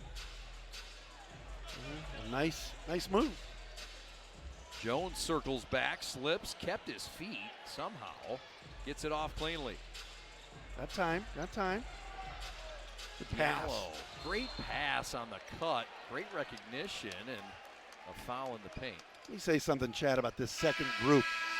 They played one game. Right. And you could tell that whether it's in practice or the scrimmages that they had, they've played pretty well together. They find each other. They're looking. I like what you see there. See the contact and the foul. And Crews basketball. Again, we'll be with you tomorrow night right here on the Prep. And our coverage starts at 6:45 from Wayne State Fieldhouse. Looking forward to get out into the Midtown night with you after this, partner. I know you. Oh, geez, here we go. Oh, well, you know, there's a reason to celebrate, isn't there? If I need to call Heather, I will. But we need to celebrate this one. Wow. Uh-oh. On the UAW mid-post, see, you got me all out of whack talking about not hanging You out. Brought it up. I know. You rejected me already. I have not said. I didn't say yes or no. You swatted me like a Garza laying attempt. We can do one or two. Tucker, near sideline. 10 minutes left. We're tied in the fourth. Tucker cut off mid-post. That fade away, and that's too strong. Great box out by Garza. Here come the Crews. Jones down the avenue, bangs it too hard. Garza comes crashing in, steals the show. Couldn't get the bunny. But he's got his boys back. Trayvon Palmer just seems to find creases and loose balls, and he gets to go to the line. Troy Weaver and Rob Murphy here tonight, obviously. Just love seeing that. Yeah. Luka Garza going after the ball. I mean, watch this. I mean, just, here's the miss. Look at Garza. Just comes and takes it. Got to finish. Didn't. But then Palmer comes flying in. No hesitation. Right to the rim. Yeah. Love seeing that from Trayvon.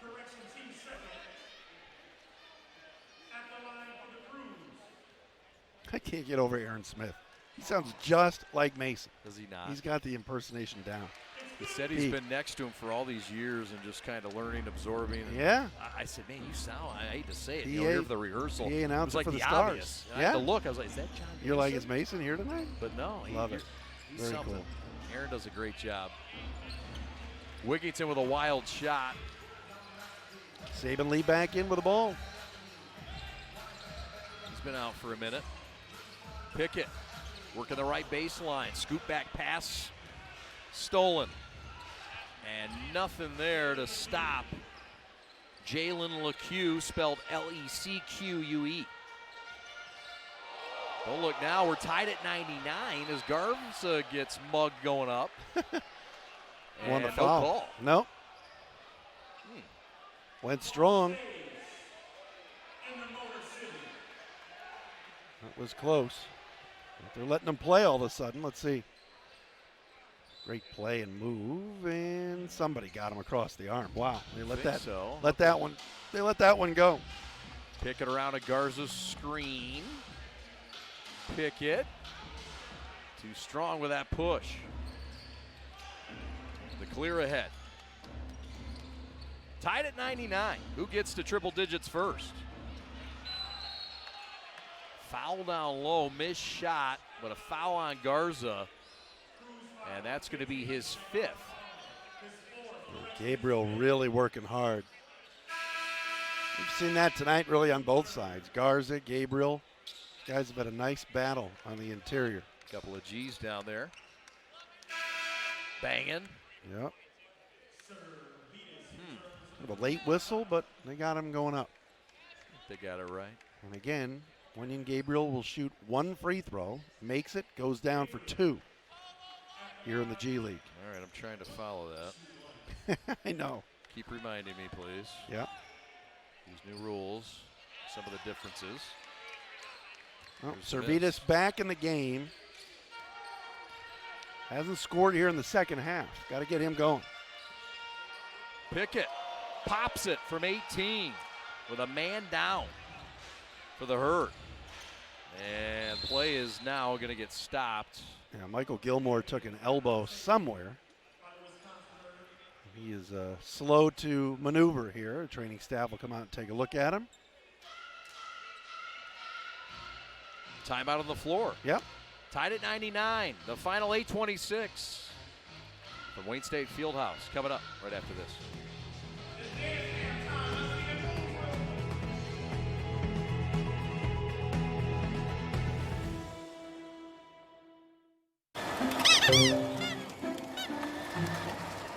We're here to donate our cars to Charity Motors, right girls? Yep. And we're gonna get the full fair market value for our cars right now. You with me?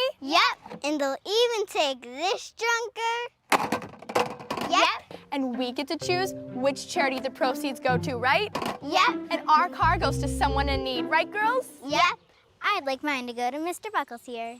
Charity Motors. Yep.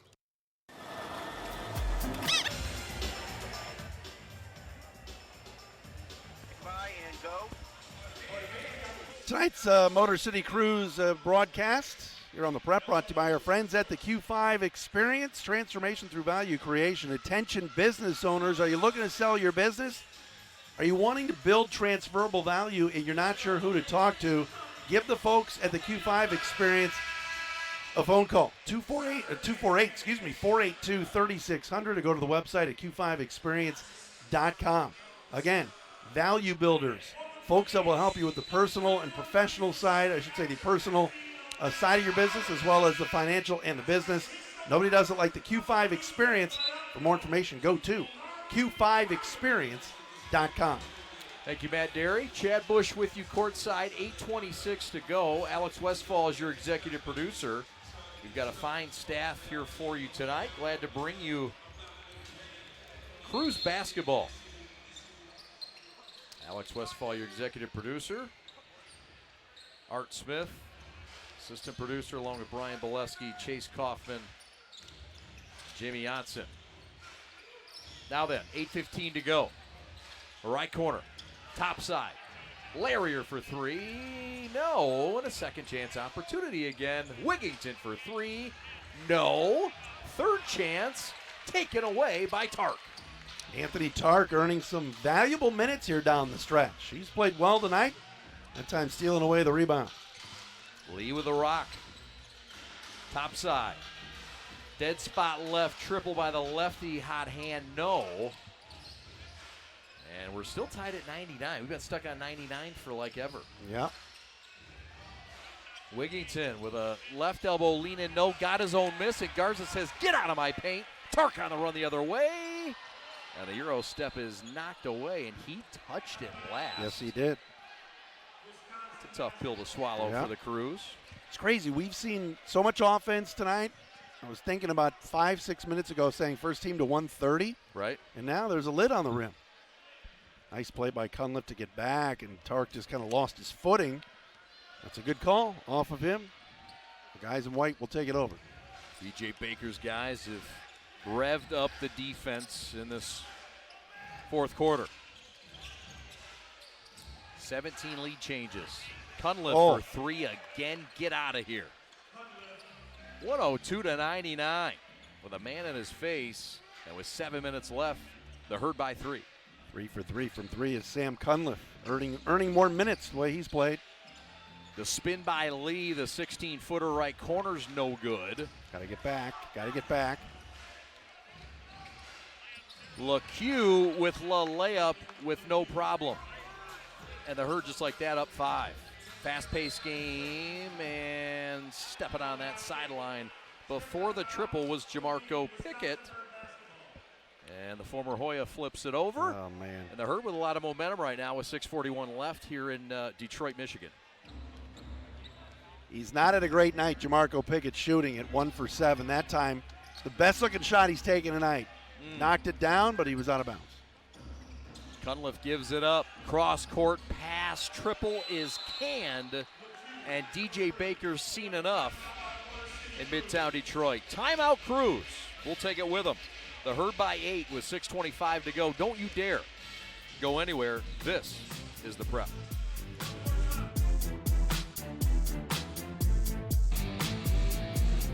Want more NBA action? Jump into League Pass and stream live games anywhere. Stream more dunks, more buzzer beaters, and more moments all season long on any device. Catch up with condensed games. Get interactive stats.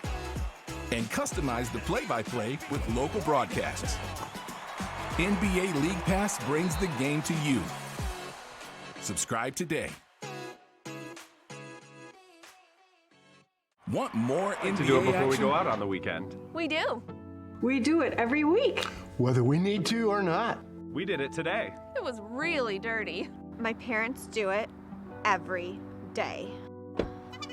Hey, kiddo. Do it every day with the Unlimited Club only at Jack's Car Wash. Protect your car from the hot summer sun, dust, dirt, and contaminants all summer long with the Jack's Unlimited Club. Join today, starting at just $22.99 a month.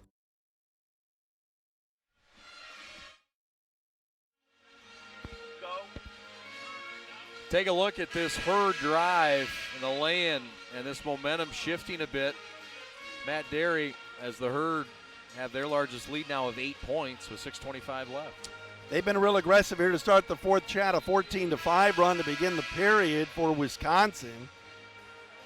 Kind of fueled by Jalen LeCue. He's come off the bench to score 15 points on 7 of 11 shooting. Wisconsin really, the defense has not been good here in the second half for the Crews, and Wisconsin shooting 48%. Yep, 13 of 27 from downtown. That's been the difference. Crews 9 of 31 from the long line, just under 30%. Ball out of bounds, and this one's going to go back to Wisconsin and join their largest lead of 8 with 6:14 to go in this game. The Crews have led by as many as 15 points. That was back in the second quarter. Points in the paint, big advantage in this game by the Crews. They're outscoring the Herd 40-20. Three-pointer no good. Cunliffe finally misses the triple, and that's the stop that the Crews needed. Well, I mean, if you're Motor City right now, you got to get Luka Garza and Saban Lee going in that high pick-and-roll game. That's what worked early in the contest, and got to get back to it. Luka, the D.C. area native, to Tark. Tark's also from D.C. They know each other. Cunliffe from the corner, and again. that coffin corner has just been tough to defend for both teams. Cunliffe, though, nobody has an answer. It's an 11-point Herd lead. Saban Lee with a quick answer, and he pops one through, and he now has 26 and his third triple of the contest. I mean, there was no defense there, Chad. You might want to guard Saban Lee. Yeah, guy who had a 42 burger back on Saturday night in Cleveland. We've got a foul up top. It's going to go on Civitas. That's his 5th. Yep. And just like the NBA, it's 6 fouls. You're disqualified. If anyone's wondering. Yep.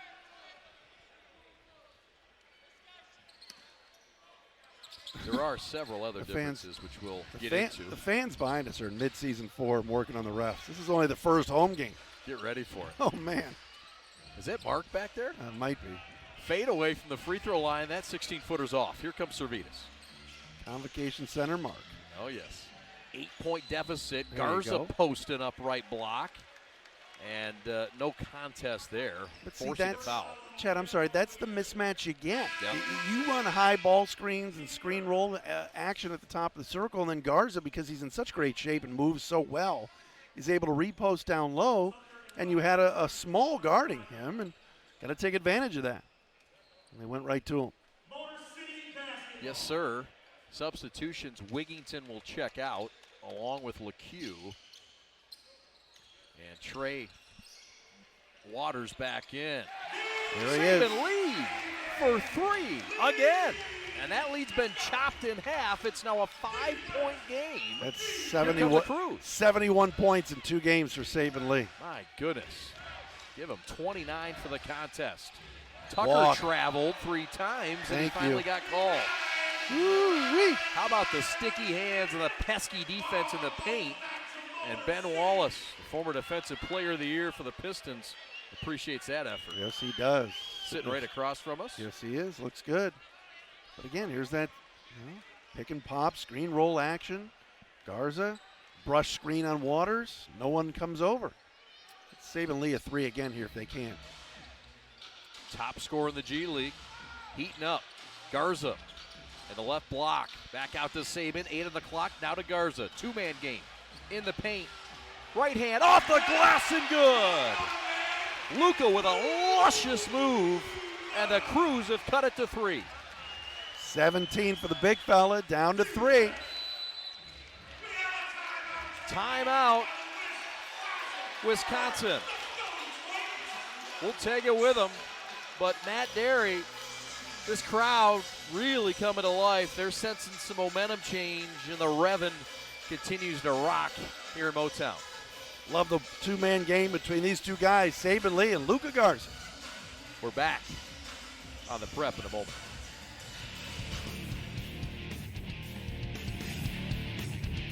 Oh, you think this is a game? Nah, this right here, this is the NBA G League. The world's most game-recognized game league. The most groundbreaking league. Most get-that-weak-stuff-out league. The most graduated league. Welcome to the world's most G League. Oh.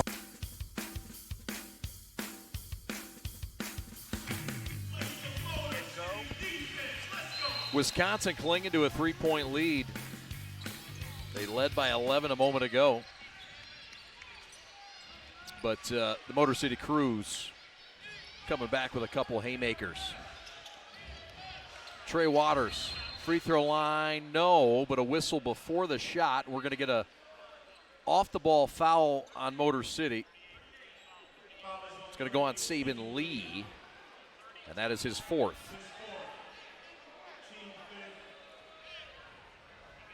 Now, Gabriel was the one grabbed. Saban Lee not sure about that. Gabriel will get 1 shot to make 2. Let's see, Saban Lee, yep, grabbed him. After the screen was set, good call. 2 for 3 on the night is Gabriel, and he quenches here to make it a 5-point herd lead with 3:50 left. Wayne State Fieldhouse. Game number 2 on the year. Crews trying to get to 2-0. Stay perfect early on. Lee around a screen, working that baseline, triple teamed, and he lost it. And a foul on Garza, and that might do it for him. Is that 6? Nope, just his 2nd. Okay. Trey Waters. I was close at least. Great, great hands just to take that away from Saban Lee on the baseline. Saban got caught in no man's land, and there's the veteran Trey Waters. Luka Garza, man. He knows how to take a foul, doesn't he? Smashed, sure kind of smashed him a little bit. Man knows one speed. Yes. Well, that's 4 quick points at the free throw line on 2 free throws. And just like that, it's back up to 7. We'll keep it right here. DJ Baker wanted to take time. kind of get things. And again, a lot of injuries. Chris Smith, the kid from UCLA that they really like, has been out. Derek Walton not playing tonight with some hamstring tightness. And so some of these other guys getting pushed into action have played pretty well, but the story's been in the second half, just the hot shooting from the Herd and the turnovers in the second half for the Motor City Cruise. Both these teams have played just one game, both against the same opponent, the Cleveland Charge. But the Herd had to fight really tough for that one and win by 2 points at the buzzer back on Monday, as Matt told you. Meanwhile, the Cruise kind of cruised, pun intended, in Cleveland, and they knocked them off by a big tally of 140 to 117. What do you make of that? That both teams played Cleveland? Yeah, well, both teams played Cleveland. And I think one team blew one out, and the other one played them tight. Yeah, I mean, Kyle, I was watching the little bit of the game today, the Herd in Cleveland, and Kyle Guy from Virginia just kept knocking down threes after three. Yeah, he was on tilt. Yeah, he hit 7, I believe. And he did. Or else that would have been a blowout. Saban Lee to the hole. Hoop in the harm. Cunliffe couldn't stop the Lee train. Well, that's 31 for Saban Lee. Their best offense has been, Chad, when he's driving that basketball to the goal. And again, it starts, and I've said it, from that high screen from Luka Garza. 3-level scorer. Now make the free throws. Or free throw, excuse me. Yep. Got it. 114, 110, 3:24 to go. Contact in the backcourt. Mr. Waters doesn't flinch. Larrier with it. Back to Tucker. Random pull-up three, and he cans it like it was a plan all along. And that one hurts. Pushes the lead to 7 with 3 to go. He's money man, Rajon Tucker. Wow. Behind the back pass on the skip from Garza. Splash City from Luka. The DC dagger to get him back within 4 with 2:45 to go in the game. Garzilla stepping out, hitting the 3. I love it. Now how about a stop? How about it? Waters from the mid-post. 1-on-1 against Tark. Works it back around the perimeter. 5 in the ticker. Against Garza. And ball Shot out of clock bounds. violation. Yes, sir. But the officials want to talk before and see if it stands. Well, the Herd coaches are saying the ball hit the rim. And there's no replay, so that's worthless argument. They're saying it hit the rim. The refs are saying it went off the glass, not hit the rim. Might be a break for the Cruise. See if they can take advantage. A lot of time left, Chad. Yes, sir. Saban Lee with a rock. Appropriately enough. Back to Servetus for 3. No. Would have brought it to within 1 and would have brought the house down. Man, he was so good in the first half, and he is just ice cold here in the second. Yeah, Servetus started 4 for 4 and has missed 5 straight now. Tucker runs over Lee, and he got busted for it. Jason Allen is ready to. He can't get teed up. He knows that would cost his team, but he's not happy. Allen's in his first year as well with the Herd, much like DJ Baker for the Cruise, and that looks like the right call. Yep. Got him on the head. Yeah, DJ spent a long time with Dwayne Casey, both in Toronto and here as an assistant coach. 4-point game. Oh. Little hesitation. Lee gets hammered under the bucket. They got it. This is getting physical, isn't it? It is. It's getting intense. Oh, man. And it's coming down to the wire like we thought it would. Timeout on the floor. As we look at the replay. And the big bang. And Lee's about to cross the 32-point mark. Potentially when we come back. Well, they're going to want to challenge this. I thought we weren't going to replay, but apparently they are going to look at it. Maybe under 2 minutes, Matt. They might do something different, you know. I know he had some issues with the replay abilities earlier, and they said there was going to be no replay tonight, but well, things get deep into the game. It looks like those things have been worked out, so we might have it. If they're going back to New Jersey, and somebody looking at the replay there and letting them know if that's a foul or not. And Chad's going to talk to one of our officials here, Julian McFadden, and kind of get the idea of. So they are going to challenge. You see. There, you heard it. Pistons legendary PR man Kevin Grigg there. All right, let's watch the replay. They got to rewind it a little bit more. See if, in fact, there was a foul. Saban Lee on the drive.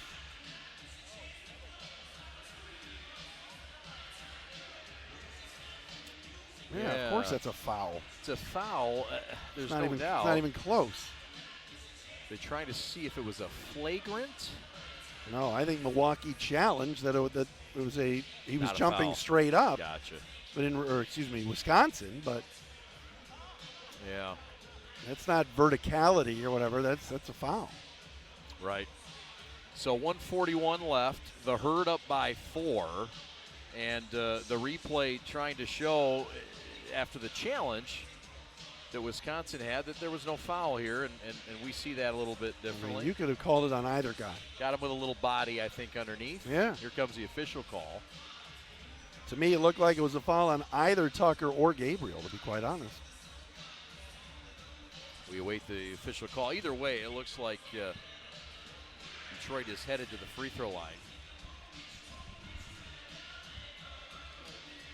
So, minute 41 to go and a 4-point Wisconsin lead. And you see the three officials. So with 1:41 left, we await this call, and it is a big call. Yeah. It's 2 shots. Okay. So 2 shots. Yep, thank you. Unsuccessful challenge. Unsuccessful challenge, says Isaac Barnett, the lead official. And so it is a foul. 2 shots for Saban Lee. And a chance to cut this deficit in half. The Cruise trail 117-113. With 1 free throw. With 1 well, all right. 2 for the come price on, of Chad. 1. That's a foul. Yeah, he got him. Yep. So, call confirms challenge unsuccessful. Saban Lee line left to try to add to his 32-point night here in Detroit. Now they'll shoot 2 free throws under 2 minutes. Ah, okay. I forgot about that, but now I recall it. Hey, we're all learning together with the G League rules, and I know. Missed the second. Yep. That's a big one. Detroit, Motor City has been outstanding tonight from the free throw line. 14 of 17 with that miss. Still a great percentage. Herd with it, up by 3. Big possession defensively here for the Crews. Fade away in the paint, and it rolls in for Cunliffe. He's been a difference maker tonight. 20 points off the bench for Sam Cunliffe. Man. A former ace from Evansville. 5-point game, 1:07 left. Lee with it, rocking the dribble right of the lane. Kick back to Garza, shot off the glass. No foul called. DJ Baker can't believe it. Here come the Herd.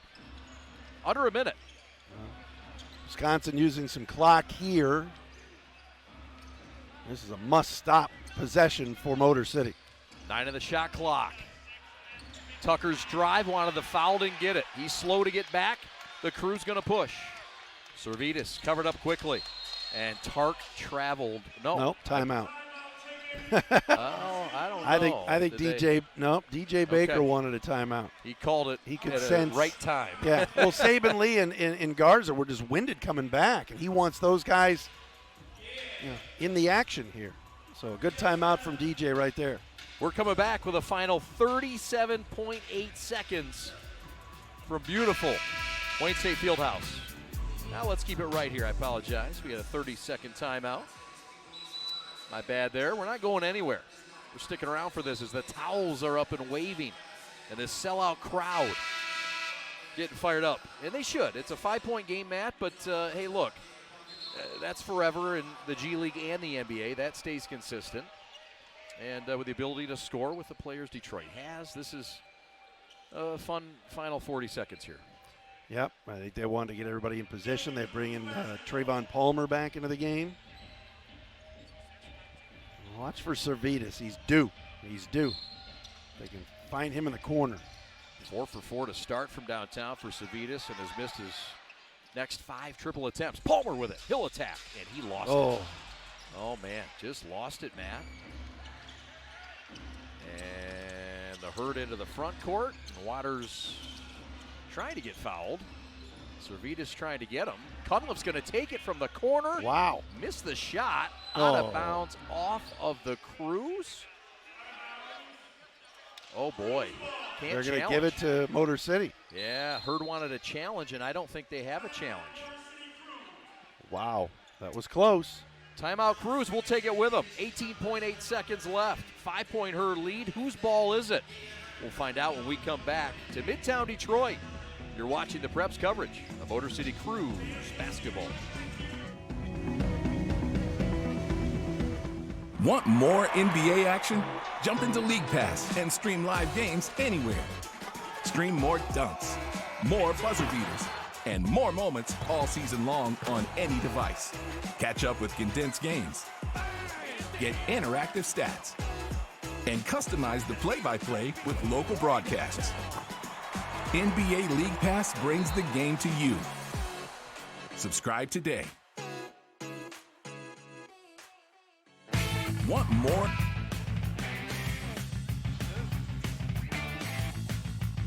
No. 119-114, the Wisconsin Herd over the Motor City Cruise. Matt Derry, 18.8 seconds left. DJ Baker, what did he dial up? You got to figure they're going to get the ball to Saban Lee, get a quick 2. Have him take it right to the rim, then you foul. Try to play that game. Sounds good to me. Lee with 33 points tonight to lead the Cruise. Has it, dead spot left. Gives it up to Servetus for 3, no. And the rebound by the Herd, and with 11.8 seconds left, and the Cruise down 5, the odds get a bit longer here. Yeah, I would have loved to have seen a quick 2, because as you saw, the Herd came up to guard the three-point line. That's what they were expecting. Quick 2 and a foul would have extended the game, but DJ saw something there, wanted to go for the 3 ball, and it didn't go down. Tucker knocks that home. That's a big one. Makes it a 3-possession game now with just under 12 ticks left. Tucker had the first basket of this game, and the first basket in this arena. 121-114, Herd on top. Saban Lee, dead spot left.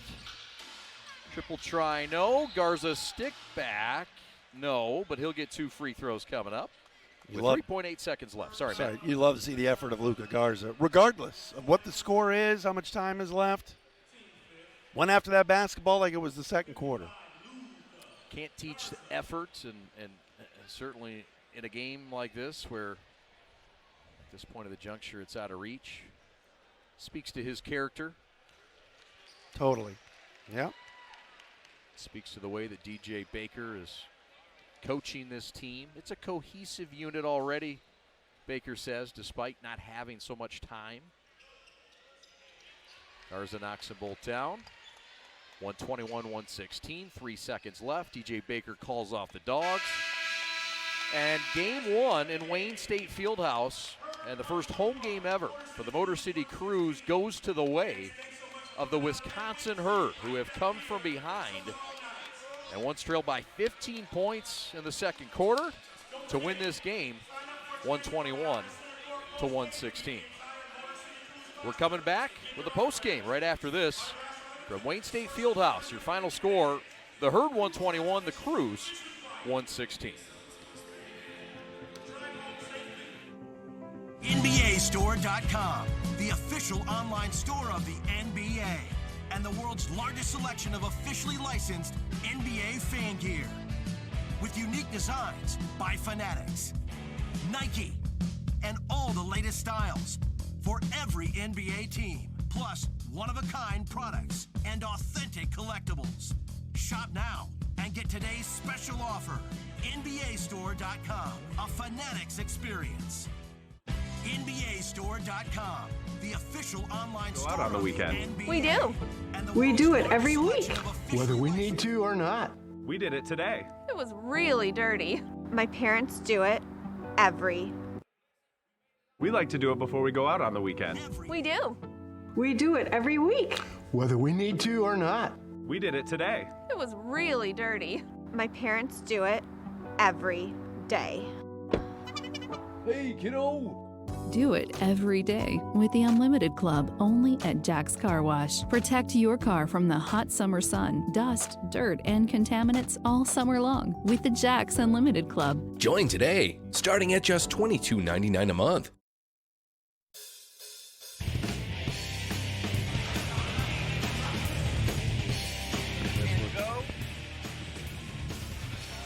The Herd win it by 5 points, 121 to 116.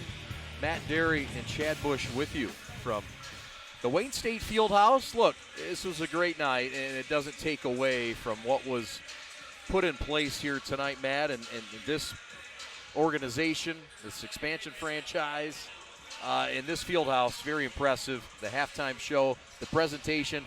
Look, this organization was ready for tonight. The team falls, but the statement was made. The Motor City Cruise is here to stay, and it's an impressive organization and outfit. It's a lot of fun, Chad, to be here tonight. Capacity crowd, G League basketball in Detroit. And the Cruise came out, played very well to start the game, +7 in the first half, led 67-60. But in the second half, Servetus gets a little cold. The turnover bug kind of bit this team a little bit. Herd played better, and they came out on top. Yeah, let's take a look at some of the highlights in this game, and we'll start this thing back in the first quarter. And Garza got things going. That was really the first offensive punch, was that dunk in transition. Yeah, Luka Garza really got out and ran in that first half. You had the big-to-big pass getting Jalen Johnson a dunk. And really in the first half, Motor City could do whatever they wanted offensively. There's Servetus, who was red hot in the first half. He was 4 of his first 4 from 3, but then missed his last 6, like you talked about. That was a big point in this game. That could have been a 13, 14-point halftime lead for Motor City. Instead, Trey Waters hit a pair of threes at the end of the half. Second half, Saban Lee got out and ran a little bit with the dunk there. He had a big night tonight with 33. So 42 in the opener for Saban, and then 33 here in the second game. Love the fact that Sheck Diallo, the newly signed Sheck Diallo, got active with that. And then Johnson with the reverse and the shimmy after that. And it appeared that Motor City was going to be in good shape. High screen roll game, working all night with certainly Saban Lee there. But too much Herd in the second half. And what a shot in rhythm by Rajon Tucker there. 3 of his 20. 4 guys over 20 points tonight for the Herd. Tucker, Larrier, Trey Waters, and Sam Cunliffe. That's him right there with the basketball. He was tremendous off the bounce and hitting threes. He had 4 threes tonight, and really that was the story of the game and the victory going to Wisconsin. Sam Cunliffe, to me, is kind of the MVP of the night, off the bench with 20. He was an X factor tonight for this Herd team. Yeah, you mentioned it. 20 points for Tucker and Larrier, but Waters and Cunliffe, the stars. Meanwhile, for Motor City Cruise, look, Matt, they get 3 guys with 20-plus points as well, but the 33-point effort by Saban Lee and the fast start by the Cruise and the second half push, or the second quarter push, rather, they got up by 15 in this game. Things changed a bit, but there were some bright spots. There were. I really liked the way the team was aggressive, played hard the whole night.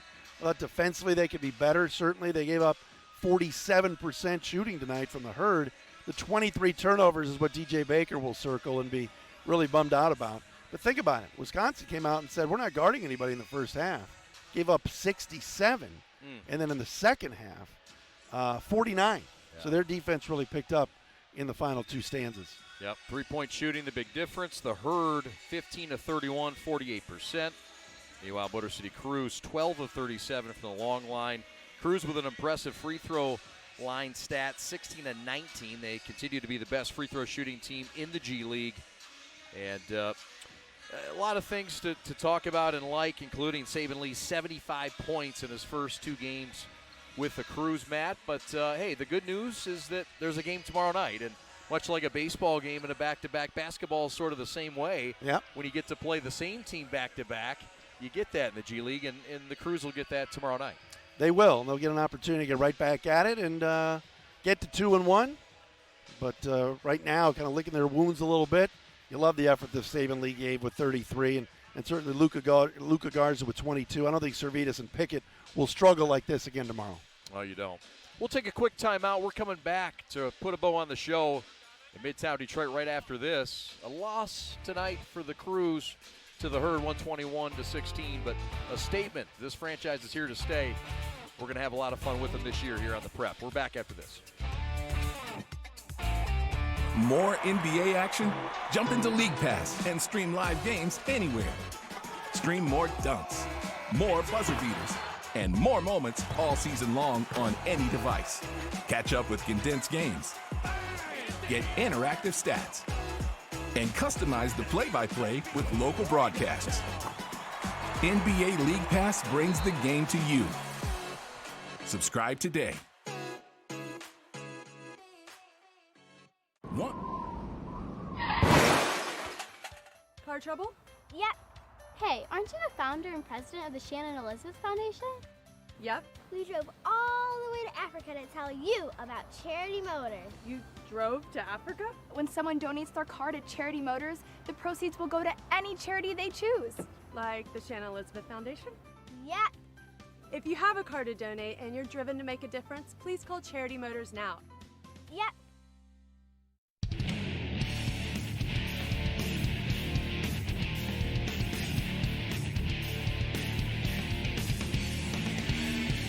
Go. 121-116. Herd knock off the Crews. The Crews move to 1-1. The Herd improves to 2-0. These two teams will play again tomorrow night, and we'll have the call for you at 6:45. It's been great working with you, partner. Thank you, Chad. Enjoyed it. I know Good to we'll be see you back quite together often. with you, man. Yeah, I'll be here 15 games or so, and man, this was exciting. A lot of fun, a great vibe tonight.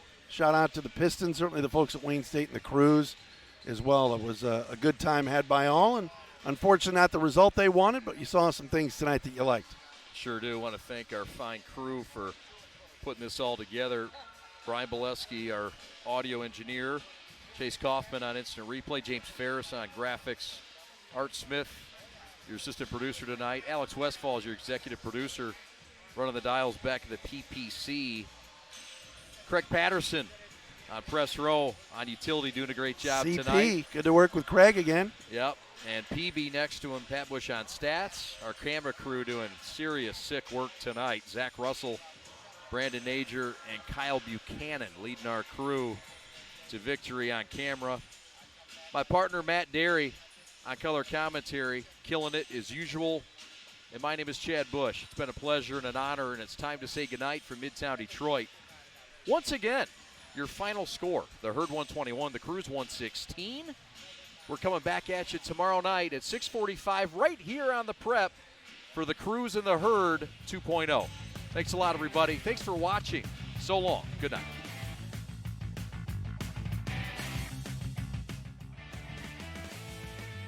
Be retransmitted, reproduced, rebroadcast, or otherwise used in any form